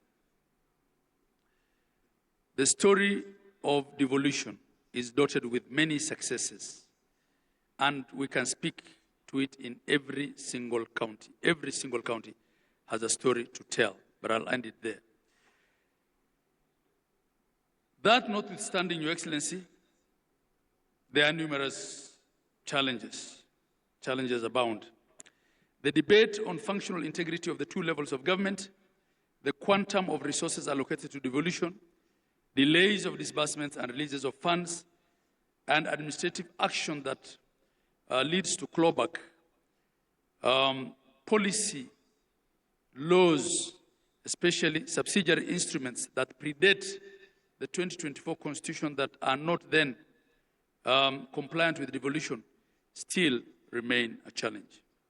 And Your Excellency, I will note that in spite of the month-on-month delays of disbursements of funds, for the 3 years that you've been in charge, 2 out of those 3, at least the last shilling, was released to the CRF, the County Revenue Funds account, by midnight, the 30th of June of that fiscal year. And we don't take that for granted. It was not always the case, Your Excellency. So in line with the conference theme, county governments must also ensure that resources are distributed equitably, even within the counties, that services are available and accessible to the most vulnerable populations that are marginalized, minority groups, and that there is meaningful participation in decision making. It's time for action, not for talk. As leaders who are gathered here, we've been called upon to serve. Let's heed this call with integrity, humility, and selflessness. Our Constitution expects us all here that we will conduct our affairs in the fullness of good governance practices in respect of human rights and in social justice, while ensuring that there is equity and inclusion at all levels. On the overall, Your Excellency, and I'm winding up, devolution has been, and it will continue to remain, a journey. It's not an event, it's a process.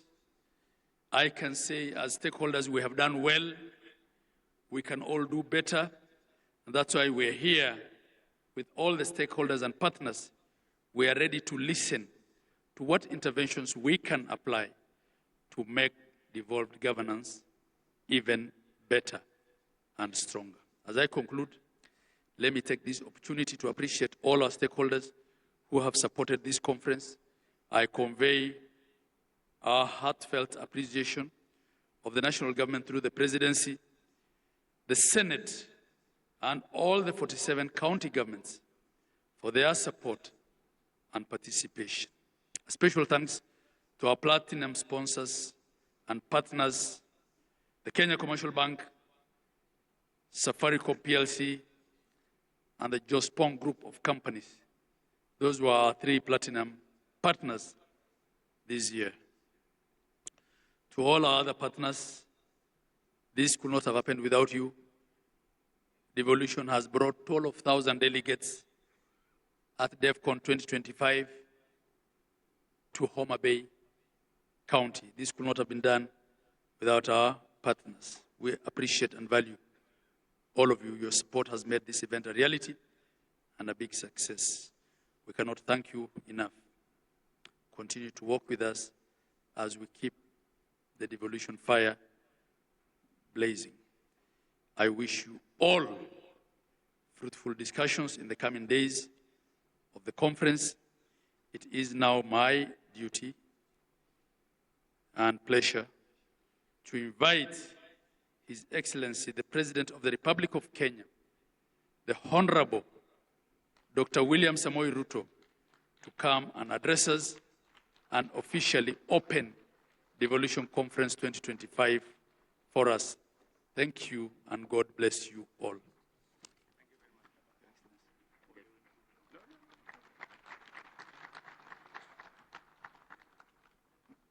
Thank you very much, Governor.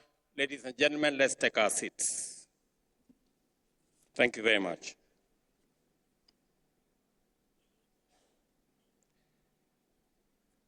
Your Excellencies, honorable members, distinguished ladies and gentlemen, good afternoon.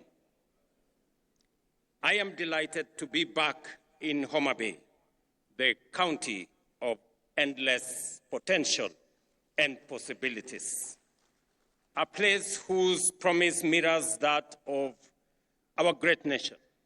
Vast possibilities, many opportunities, awaiting bold action as we steadily unlock the full benefits of devolution. Our counties are critical frontiers and the powerful drivers of both national and local growth. This biannual devolution conference is therefore a moment to take stock, celebrate gains, and reimagine how we can accelerate progress for every county and every Kenyan. The theme of this year's conference speaks directly to our national vision, a Kenya where every citizen, regardless of region, gender, background, or status, has a fair and equal opportunity to thrive. Our Constitution's preamble commits us to human rights, equality, freedom, democracy, social justice, and the rule of law. This theme is a reminder of the bold, transformative journey we began and a call to remain true to our shared aspiration as a nation and as a people. Ladies and gentlemen, devolution has been transformative. It has fostered equity by distributing resources fairly and addressing historical imbalances. It has enhanced inclusion by empowering communities, empowering women, giving a chance to our youth, and extending a fair environment to persons living with disability for all of us to participate fully and meaningfully in the development of our nation. Social justice has taken root through accountable, transparent, and responsive governance. The national government is proud to have invested heavily in making these principles a reality. And for myself, I have had the privilege to chair the first intergovernmental budget committee, commonly known as IBEC, from the beginning. And I have had the privilege to see devolution grow by leaps and bounds.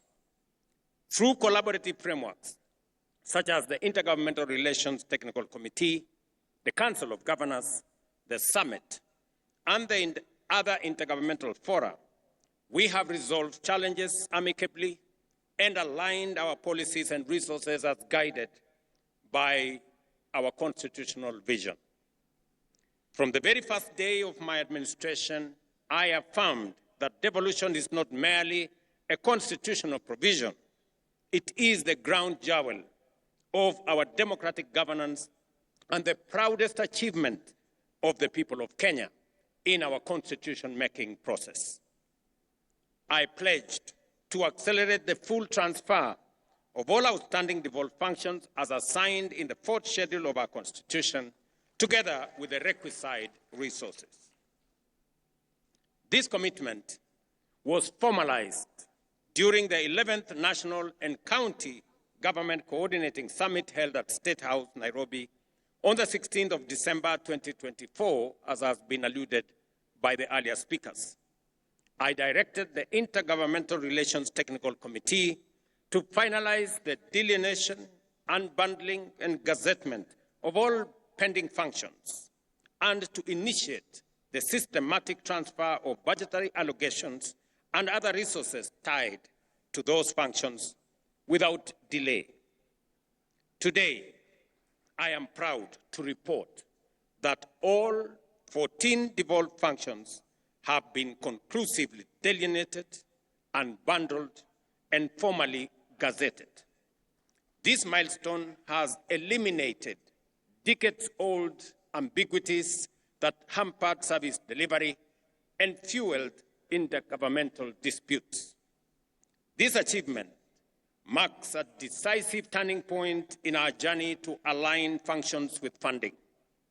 It empowers county governments to design and implement programs that respond directly to local needs, from healthcare to agriculture to water management, infrastructure, trade, and early childhood education, while delivering measurable impact to all the people we serve. Further, to the gazettement of the unbundled and clarified functions by IGRTC on the 16th of December 2024, and the advanced process of resource identification, I am pleased again to announce that we have gazetted immovable assets, that is land and buildings, to transfer ownership to the counties through Gazette Notice number 11164 of yesterday, 12th August 2025, a process that has eluded us for the last 12 years. In other words, 50,000 pieces of land and 80,000 pieces of land and buildings will now become the property of county governments legally. This morning, in a further demonstration of our commitment to devolution, I signed into law 2 landmark pieces of legislation: the County Public Finance Law Amendment Bill of 2023 and the County Allocation of Revenue Bill 2025. These laws cement the place and the principle of horizontal revenue sharing among counties and consolidate the place of county assemblies, while clearly defining the respective responsibilities of both county and national governments. Let me say this, that I had the honor in Homa Bay to finally guarantee by law the independence of our county assemblies. This is a commitment that I made This is an engagement that I did with the county speakers and county assemblies, and it was a merited request and a merited ask that the same way we have independence of the legislature at the national level, we must also have independence of the legislature at the county level. I now ask the county assemblies to effectively undertake their responsibilities, effectively provide oversight, efficiently legislate for counties to perform their mandate, and also robustly represent the people who elected them. With this new mandate, with this new independence, the county's assemblies now have no reason, nor excuse, not to do what they have been mandated by the Constitution effectively. Under the Division of Revenue Act 2025, we have allocated an unprecedented Kenya shillings 415 billion to counties, nearly 30 billion more than last year's allocation. The County Allocation of Revenue Act 2025 distributes this equitable share among the 47 counties in strict adherence to the revenue sharing formula set out in Article 217 of our Constitution.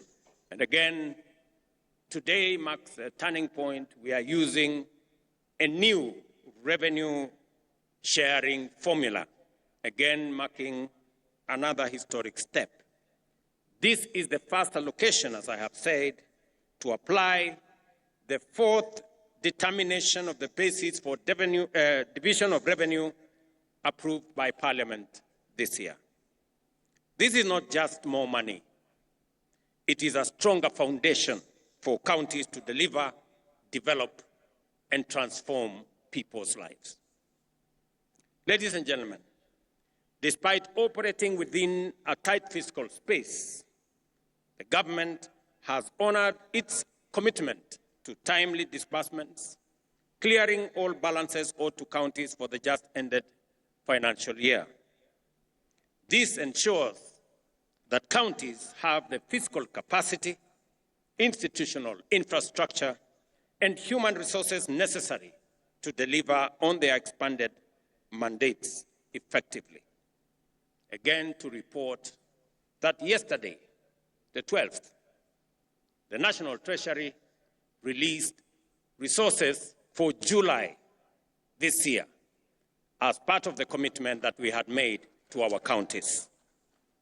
In just 12 years since the birth of devolution, we have transferred a total of 4 trillion Kenya shillings to counties.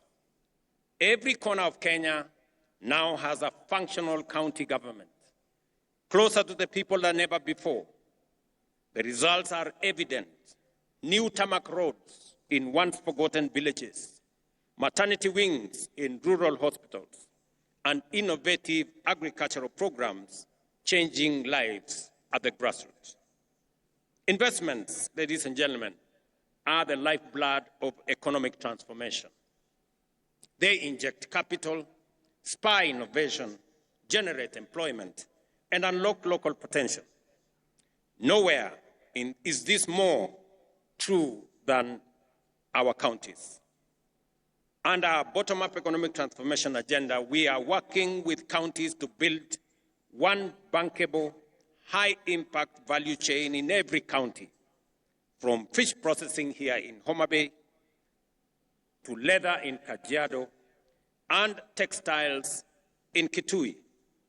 This is about turning local potential into jobs, incomes, and exports. The Government of Kenya, through the Ministry of Investments, Trade and Industry, is developing investment procedures for key priority sectors, working with counties. This will serve as strategic tools to highlight opportunities, showcase value propositions, and support investor engagement locally in our counties and internationally as well. We have already completed the initial 4 sector packages: leather, business processing, outsourcing, e-mobility, and textile and apparels. By supporting end-to-end value chain ecosystems, we will increase local incomes, enhance food security, create jobs for our young people, and position counties as net exporters. Yet progress, again, ladies and gentlemen, is uneven, and the full promise of equity remains work in progress. This conference must be a turning point, not only for celebration, but for honest reflection and decisive action. To unlock the full potential of devolution, we must strengthen capacity in our counties by building the skills, expertise, and employing technology needed for effective service delivery. Excellencies, while we may not have all the resources we desire, we have enough to deliver meaningful service to our people. Let me repeat that. While we may not have all the resources we desire, we have enough to deliver meaningful service to our people. Our greatest challenge is not the inadequacy of resources, but how we utilize what we have. The questions we need to ask ourselves: are we directing resources to the right purposes? Are we deploying them efficiently? How much is lost to waste and corruption? And what concrete measures are we putting in place to seal leakages, curb misuse, and enhance efficiency? These are the hard questions we must confront with candor, courage, and urgency. Without a doubt, we need to answer these questions as leaders. And I listened very carefully to the statements that have been made here, both by the earlier speakers, by the chair of the Council of Governors, by the Speaker of the Senate, and we all must be honest about ourselves and about what we are doing. And we must agree that the resources that are availed by the people of Kenya through their taxes are meant for delivering transformation in our counties and in our nation. I did sign into law a few weeks ago legislation that will boost the fight against corruption by signing into law the Conflict of Interest Bill, now law. I do expect that agencies charged with making sure that there is accountability at all levels of government take up their role as efficiently, as effectively, with accountability as the law and the Constitution mandates them. The EACC must take up their role. I have made it absolutely clear to the chair of the Anti-Corruption Commission, to the CEO of the Anti-Corruption Commission, that there will be no sacred cows and there will be no telephone call from anywhere below or above to stop anybody from being prosecuted for matters corruption. While I agree with the sentiments expressed by the Speaker of the Senate, and he has made a solid statement on holding governors and county governments to account, I also must say the legislature must also be held to account.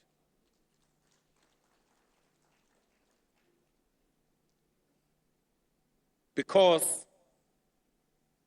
there is something going on in our legislature that we must call out.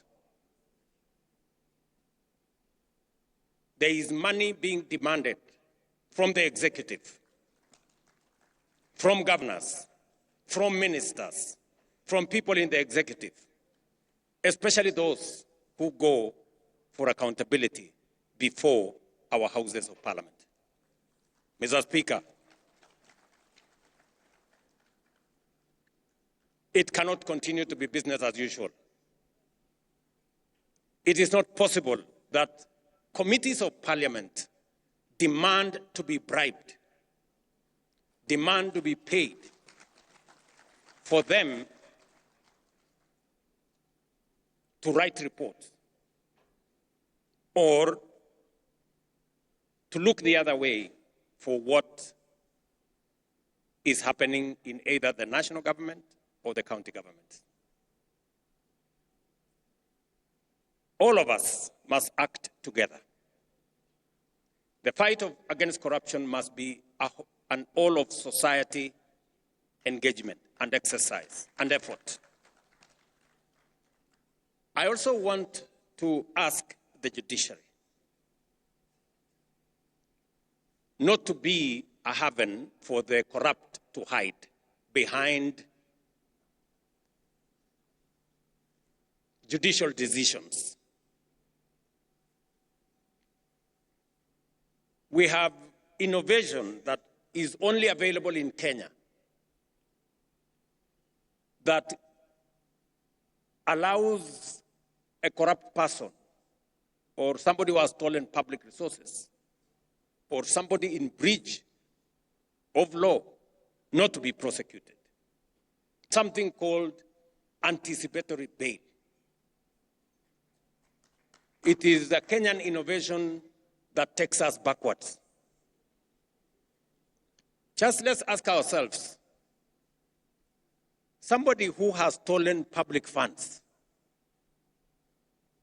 and then goes to court and gets something called anticipatory bail, makes it impossible for such a person to be arrested and prosecuted endlessly.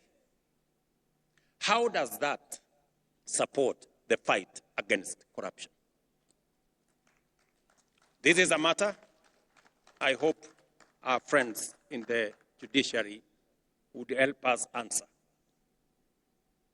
Because we are undertaking transformation in Kenya, but that transformation is being undermined by corruption, and we must call it what it is.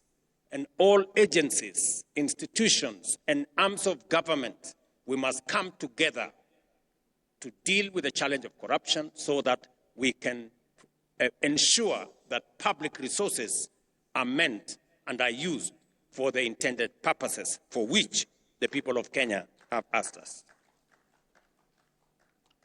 Without a doubt, ladies and gentlemen, technology can help in eliminating waste and enhancing efficiency. Since its inception in 2013, the eCitizen platform has stood at the heart of Kenya's digital transformation. What began with a handful of services, about 300 then, has evolved into a 24/7 one-stop shop for over 22,000 government services, accessible from every part of Kenya and everywhere in the world. Today, more than 14 million Kenyans are registered on the eCitizen platform, with 500,000 Kenyans logging in daily to access passports, driving licenses, business registration, land transactions, marriage certificates, police clearances, and much more. All without queues, intermediaries, brokers, or unnecessary bureaucracy. The results speak for themselves.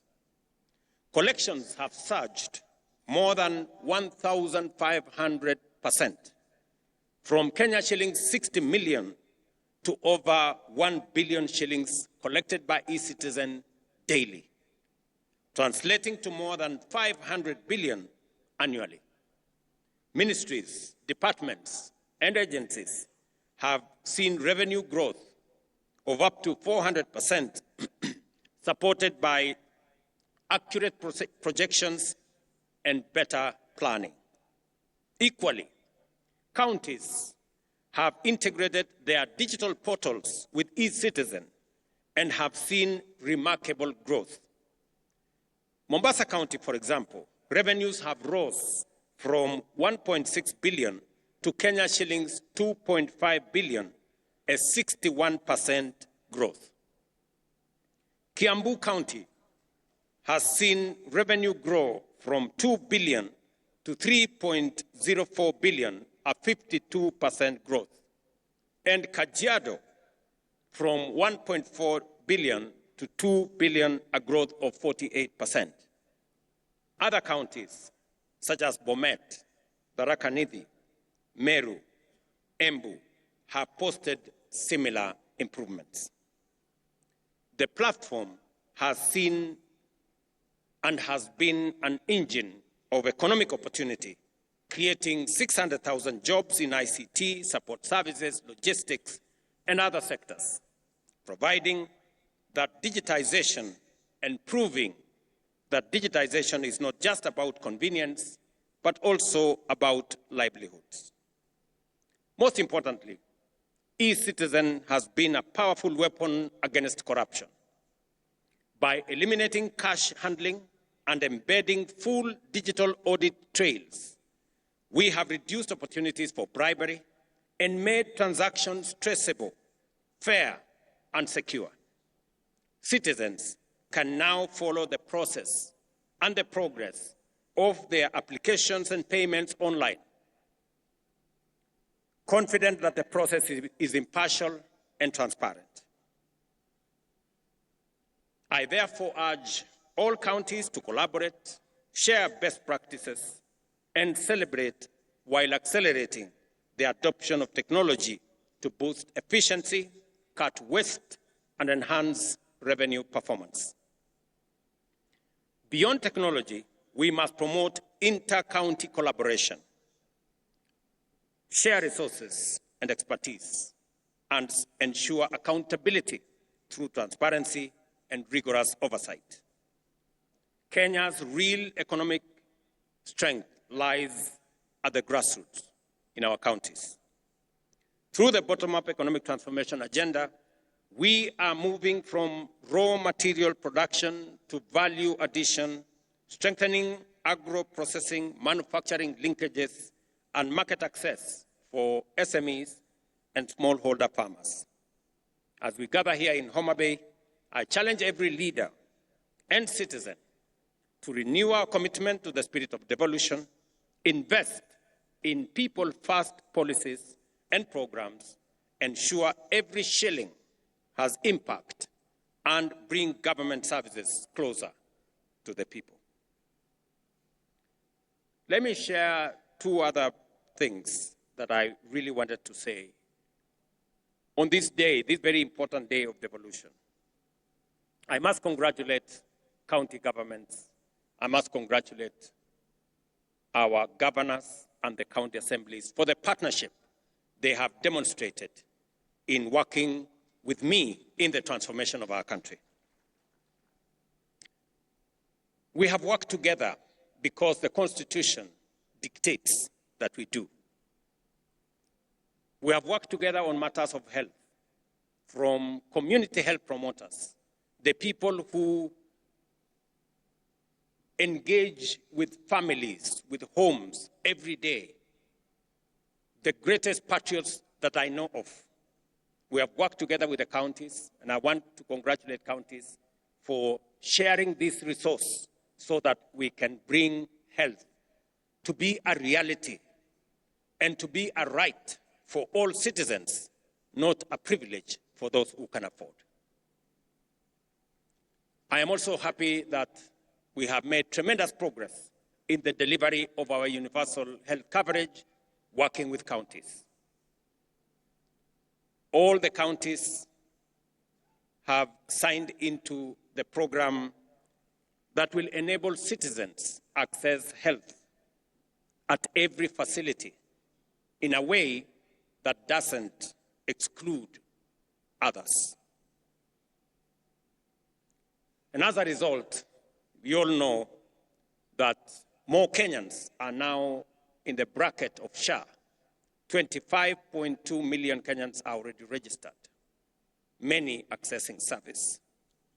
I want to say in this devolution conference and ask my friends, the county governors, to help all of us and ensure that no facility charges citizens for a service already paid for by the government of Kenya. Let me state here that we have made provisions in the budget of 21 billion Kenya shillings to make sure that treatment,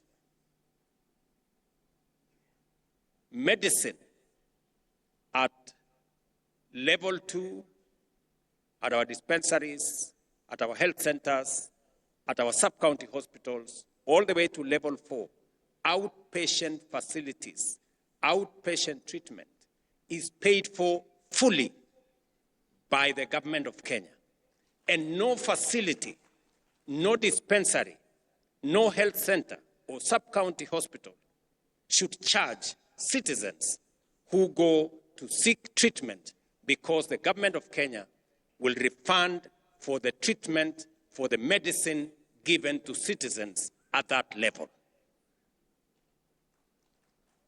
I am saying this because there are counties that are still charging citizens in health centers and dispensaries and level 4 for treatment when that treatment is already paid for by the government of Kenya. We should stop it.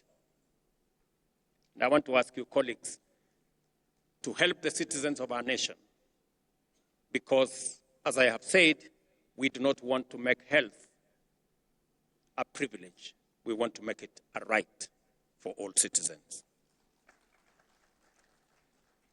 Let me also say that today is a great day because our friends, the members of county assemblies, can breathe some fresh air,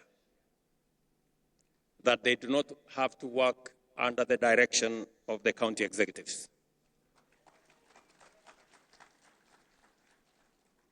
But I have also told you that use that independence for the good of the people. I know there is yet another outstanding commitment that we agreed upon. And because I am a solid believer in savings and encouraging the culture of savings, the county assembly's pensions bill has already been passed by the Senate. It has gone through the first reading in the National Assembly.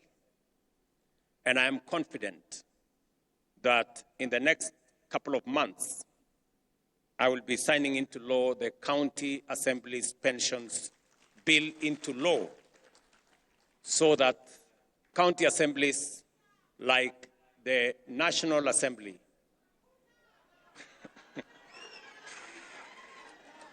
will also have pension, just like members of parliament.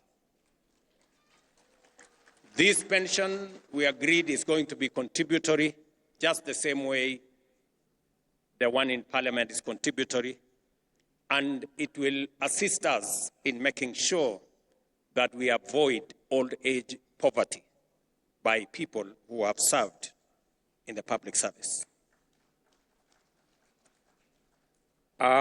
Today, again in Homa Bay, I announced another milestone that through our housing levy and housing fund, we have rolled out affordable housing.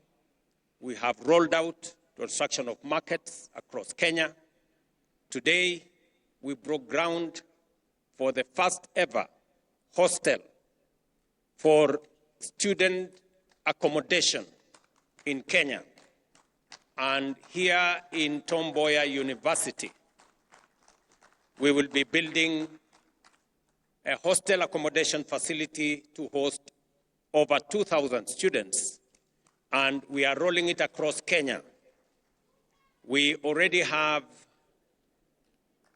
identified universities, Kenya medical training colleges, and TVET institutions to build student accommodation that will accommodate 170,000 students across Kenya as phase one, as we expand the program of housing in Kenya, not only to provide for social housing, affordable housing, student accommodation, our markets, and all the other infrastructure that we are building under that framework. Again, I want to celebrate that the same way we started the affordable housing here in Homa Bay, by coincidence again, we are starting student accommodation construction again here in Homa Bay. Again, here in Homa Bay, I have signed legislation for the first time in Homa Bay County into law, and we are slowly but surely making history in the Republic of Kenya. Ladies and gentlemen, allow me to conclude by congratulating Madam Gladys Wanga, Governor of Homa Bay County, for her exemplary leadership and hosting this conference. I also want to commend her for taking decisive action against the people who are running Rachuonyo facility, who we identified as one of the ones that were stealing our money. Thank you very much, Governor, for taking action swiftly. And I want to promise you that as you dismiss those people, we will look for them so that we can prosecute them, so that they can, we can hold them to account. And we are going to do it for all the other facilities that will try to steal from our resources meant for health. And finally, to this great school of Homa Bay, who have given us their grounds so that we can host this facility, I want to say thank you very much to this school. And as a small token of appreciation, the government of Kenya is going to provide 10 million shillings for the construction of the library, as I was informed by the governor. Thank you very much, Mwalimu, for allowing us to use these great grounds for this momentous event. For the people, for prosperity is not just a slogan. It is a call to action, to fairness, opportunity, and progress in every part of Kenya. Let history record that this generation, these leaders, made devolution work, not just in law, but in the daily lives of the people of Kenya. I wish you fruitful deliberations and concrete outcomes at this 2025 Devolution Conference here in Homa Bay. Asanteni sana, and God bless you.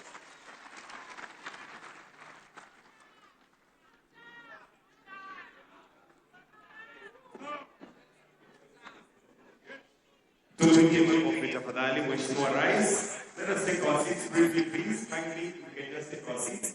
We still have the launch of the Devolution Training Institute induction manual. And allow me, Your Excellency, to invite the COG Chair, the host governor, the Vice Chair COG, the Speaker of the Senate, PS Devolution, COG Whip, CEO COG, and Ambassador Sebastian Groth to flank His Excellency as we now progress to the launch of the Devolution Training Institute induction manual.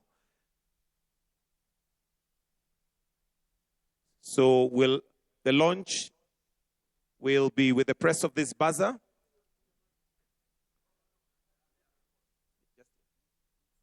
So, Your Excellency, you may come, and then I'll request that you join His Excellency. The launch is right there. That's where the book is, the manual. So kindly, if we... Microphone, please. I'm sorry, I forgot the Speaker of Senate did ask me about consideration of the Senate team. And I want to confirm that the Senate team did a wonderful performance. Congratulations. A round of applause for the Senate team for winning yesterday's match. Congratulations. And you merit, as the Speaker has said, you merit a reward for what you have done. There is only a small technical problem.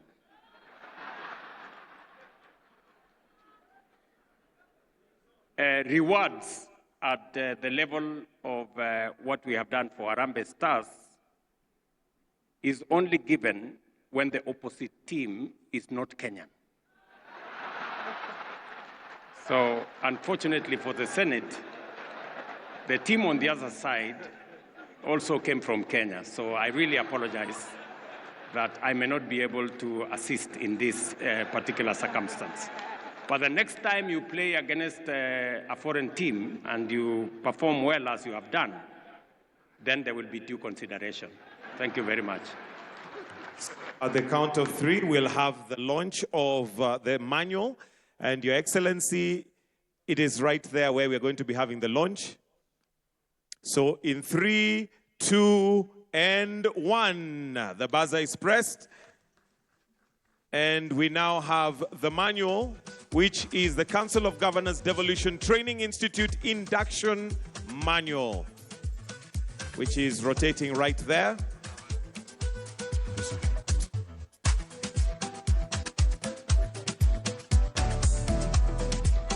And then we'll have a presentation of the manual by His Excellency to those who have flanked him, so that you will see exactly what the manual entails.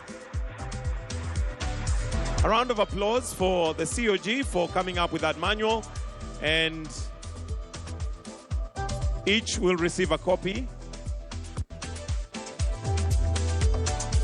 And for optics, if we can...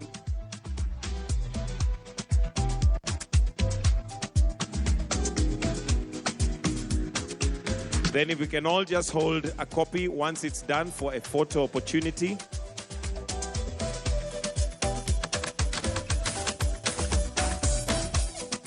If we can all just hold a copy, one for His Excellency.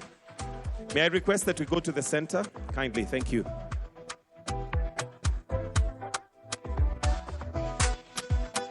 If we can have...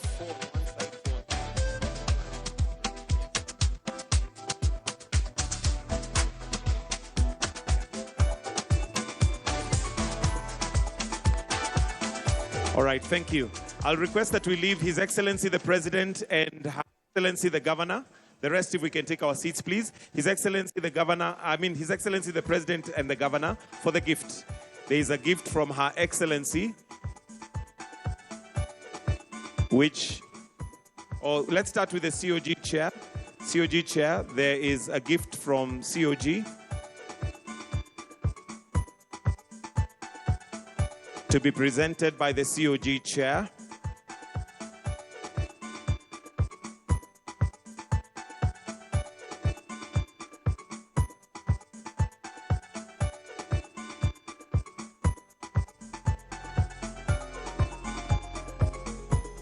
And a gift from the Governor, Homa Bay County, Gladys Wanga, Her Excellency Gladys Wanga.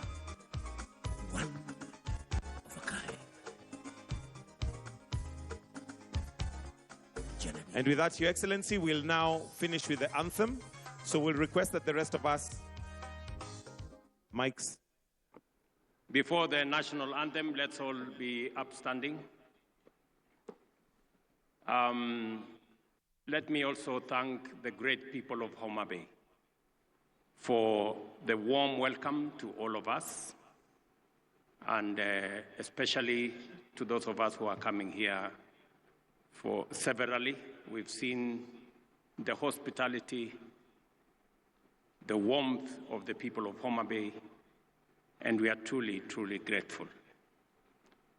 And as Inda, the great musician from this region, has told us, one waonge wasiwasi, one waonge uchochezi, one waonge midomo mingi, one wachwado mano teach. I think that is mana teach, that's where we are. Asanteni sana. So we'll be all upstanding to finish with the anthem.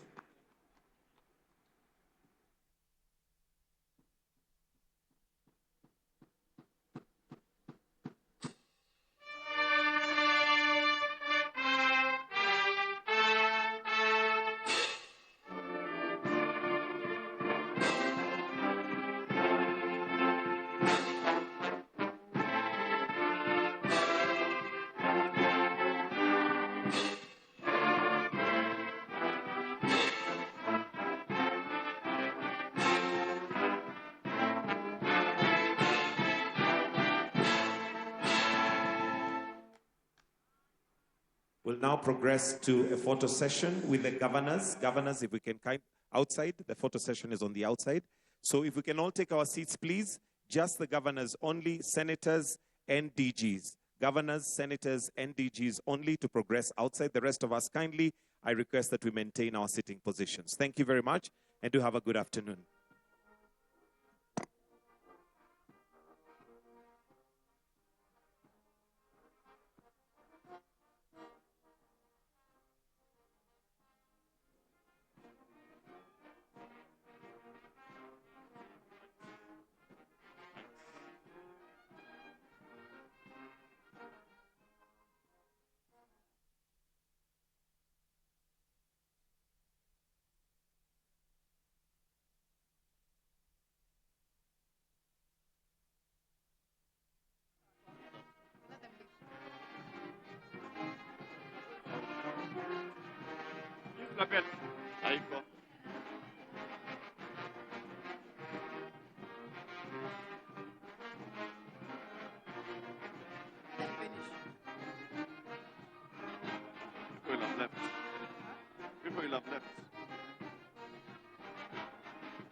Thank you very much. Ladies and gentlemen, just a quick round of announcements. We have our side events after lunch. Lunch is served. You can find cafeterias that will be serving lunch, and you can just purchase lunch and have a quick lunch. Also, remember we have watering stations outside.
Moja kutoka kwa ufunguzi wa kongamano la ugatuzi, kongamano la awamu ya 9, Rais William Ruto akilifungua, lakini akilifungua kwa kauli kali tu kuhusiana na masuala mbalimbali, na la mno ambalo ametaja kwenye kongamano hili wakati wa kulifungua ni kwamba masuala ambayo yanahusiana na ugatuzi. Amejisifia pakubwa kwa kusema kwamba aliruhusu zile 14 devolved functions ama yale majukumu mane ambayo yalikuwa yanahitajika na nani ya county kurejea kwa county katika kipindi ambacho walikubaliana kutokana na kongamano ambalo lilikuwepo wiki ama wakati wa muhula ambao ni wa 8, wakati ambapo kulikuwepo na kongamano la 12. Bali na hilo pia amesema kuwa fedha ambazo ni za ugatuzi, kinyume na ilivyokuwa kwa madai kutoka kwa baadhi ya magavana kuwa fedha hizo hazijafika. Hiyo jana alitia saini pesa hizo kutoka kwa Wizara ya Fedha kuhakikisha kwamba zimerejea ama zimeelekezwa kwa kaunti. Ila wakati ambapo anazungumzia masuala ya kuhakikisha kuwa fedha zinaelekea katika kaunti, majukumu pia yanaandamana na fedha, ameibua maswali mazito kwa wale ambao ni viongozi katika masuala ya ugatuzi, magavana na pia mabunge ya kaunti, kuhusiana na uwajibikaji, matumizi ya fedha, ubadhirifu na uharibifu wa pesa za umma. Ni jambo ambalo Rais William Ruto ameligusia kwa mapana katika mazungumzo yake, akiwataka magavana kuweka akili mbele kuhakikisha kwamba hizo pesa zinachutumika kwa kiwango ambacho kinastahili na pia kwa manufaa ya mwananchi wakati ambapo tunasherehekea masuala ya ugatuzi. Bali na hayo, Rais William Ruto pia amesema kuwa masuala ya bunge ama jambo la mabunge ya kaunti kuwa na uhuru wa kupiga msasa serikali za ugatuzi ni jambo ambalo anasema amehakiki kupitia sheria ambayo alipitisha hiyo jana, akisema kuwa kuanzia sasa kuendelea mabunge ya kaunti yana nafasi ya kutekeleza majukumu yao ipasavyo, kwani wana sheria ambazo zinawapa majukumu ambayo wanastahili kutekeleza na pia mgao wa fedha ambao unastahili ili kuweza kupiga msasa serikali za kaunti. Kitu ambacho pia kimejitokeza katika mazungumzo na katika hotuba yake siku hii ya leo ni jambo la ufisadi, na wakati huu amekuwa mkali zaidi wa maneno kuhusiana na masuala ya ufisadi, akisifia pakubwa ile sheria ya kuhakikisha kuwa hamna mkinzano katika masuala ya kupambana na ufisadi, nafahamika kwa lugha ya Kizungu Conflict of Interest Bill, ambayo sasa ni sheria, akisema kwamba itasaidia pakubwa kupigana na ufisadi. Lakini wakati ambapo anaishabikia kuwa itapigana na ufisadi, ameibua swala ambalo ninajua litazua mjadala katika taifa hili kuhusiana na zile serikali mbili, serikali huru mbili, na ni swala la bunge na pia mahakama, akisema kuwa bunge kwa jumla na kamati ambazo zinastahili kupiga msasa masuala ya ugatuzi zimeshabikia pakubwa masuala ya kuhusika na ufisadi, na kadai kuwa wakati ambapo magavana na wale ambao ni mawaziri kutoka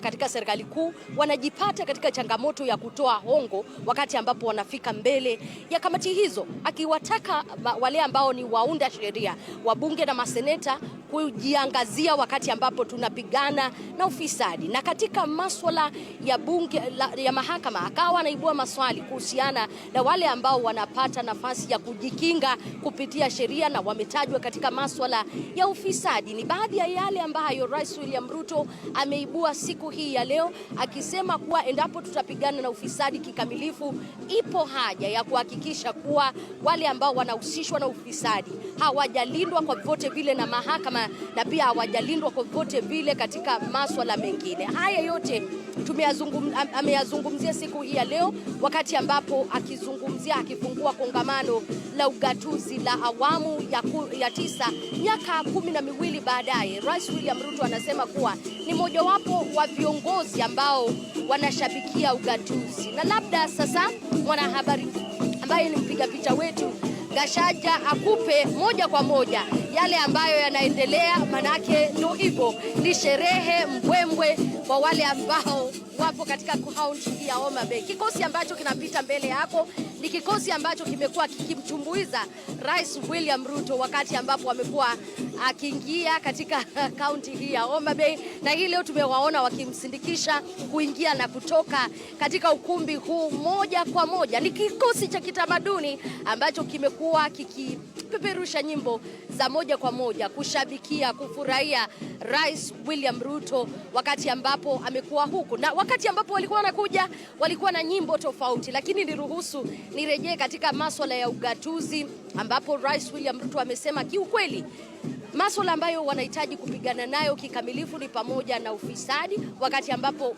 wanaendelea kuitisha pesa zaidi. Na la mno pia amesema kuwa ni mmojawapo wa wale ambao wanafurahishwa ama wanafurahia ugatuzi kikamilifu, na kama wanafurahia ugatuzi kikamilifu ni pamoja na pesa kuandamana na majukumu. Lakini pia anasema kuwa amehakikisha kwamba wakati ambapo kuna ugatuzi pia kaunti zote zinaboreka moja kwa moja. Again, niruhusu tu turejee katika kikosi hicho, manake ninajua kinaendelea kujifurahisha na kufurahisha roho za wengi kupitia nyimbo hizo za kitamaduni, wakati ambapo pia ninakueleza yale ambayo yamejiri kwa njia ya moja kwa moja kutoka kaunti hii ya Homa Bay. Lakini pia Rais William Ruto amesema kuwa anajivunia kwamba kuna mshikamano katika serikali ambayo anasema wakati huu inampa nafasi pia kupiga kazi ambayo amepewa kikatiba. Hayo ni baadhi ya yale ambayo tumeshuhudia na tumesikiza zaidi kutoka katika hotuba yake Rais William Ruto moja kwa moja kutoka katika kaunti hii ya Homa Bay, ambapo amefungua rasmi kongamano hilo la ugatuzi, kongamano la awamu ya 9, lakini kongamano ambalo linajiri miaka 13 baadaye. La mno ambalo limejiri ni masuala ya ufisadi, ugavi wa rasilimali, uwajibikaji, wakati ambapo magavana na viongozi wanapata nafasi ya kupokea zile fedha, lakini kuhakikisha kwamba masuala ya uwajibikaji ni kitu ambacho Rais William Ruto amekishabikia. Kuna viongozi mbalimbali ambao pia walizungumza, akiwemo ambaye ni mwenyekiti wa baraza la magavana na ambaye alirai zaidi kuhakikisha kwamba pesa zinagatuliwa zaidi, na pia kuhakikisha kwamba wale ambao wanahusika na masuala ya kuhakikisha kuwa fedha hizo zinasambazwa kwa wakati ambao ufaao. Na wakati ambapo Rais William Ruto alikuwa anazungumza akielezea kuwa kusambaza pesa sio kitu tu, bali wakati ambapo pesa zimesambazwa kwa kaunti, kuhakikisha kwamba wamejibu maswali makali kuhusiana na masuala ya matumizi ya fedha zenyewe, kuhusiana na masuala ya ubadhirifu wa fedha zenyewe, na iwapo wametengea shughuli ambazo zinastahili moja kwa moja katika masuala hayo. Spika, hujambo? Najua umemsikiza Rais William Ruto moja kwa moja, lakini wakati akizungumza najua ameliangazia swala la ufisadi zaidi katika mazungumzo yake, na akawa akisema kwamba wakati ambapo mnapiga msasa kuna masuala ya hongo ambayo yanaendelea katika kazi yenu ya oversight.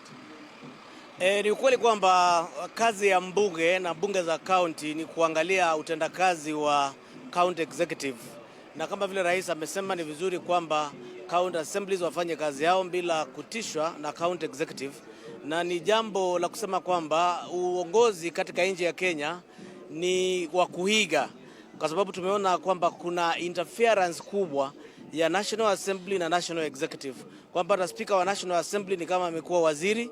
Kwa hivyo inakuwa ngumu sana via maspika wengine na county assemblies na MCAs wanainga National Assembly ambao ndio wanafaa kuwa ni kielelezo kwa jinsi ama njia ya kuangalia utendakazi wa serikali. Kwa hivyo ni vizuri utendakazi kwa serikali kuu, National Assembly na Senate, basi uanze kwa mfano, kwa sababu utaweza kuwakosoa MCAs ili hali rais na National Assembly wamekuwa pamoja ni kama kiungo kimoja cha serikali. Na hiyo ni changamoto, ni kama vile vielelezo kwa upande wa national government vinaathiri pakubwa, kwa sababu kuna zile tunaita traditions and practices kwa national government na counties. Kwa hivyo counties hawataweza kufanya tofauti kama national government executive, president na national assembly wako tofauti vile vile. Umesema wakati ambapo Rais William Ruto amezungumzia masuala ya kuhakikisha kwamba kila idara ama kila sekta inachukua nafasi yake, pia hili linawaadhiri pale katika mashinani.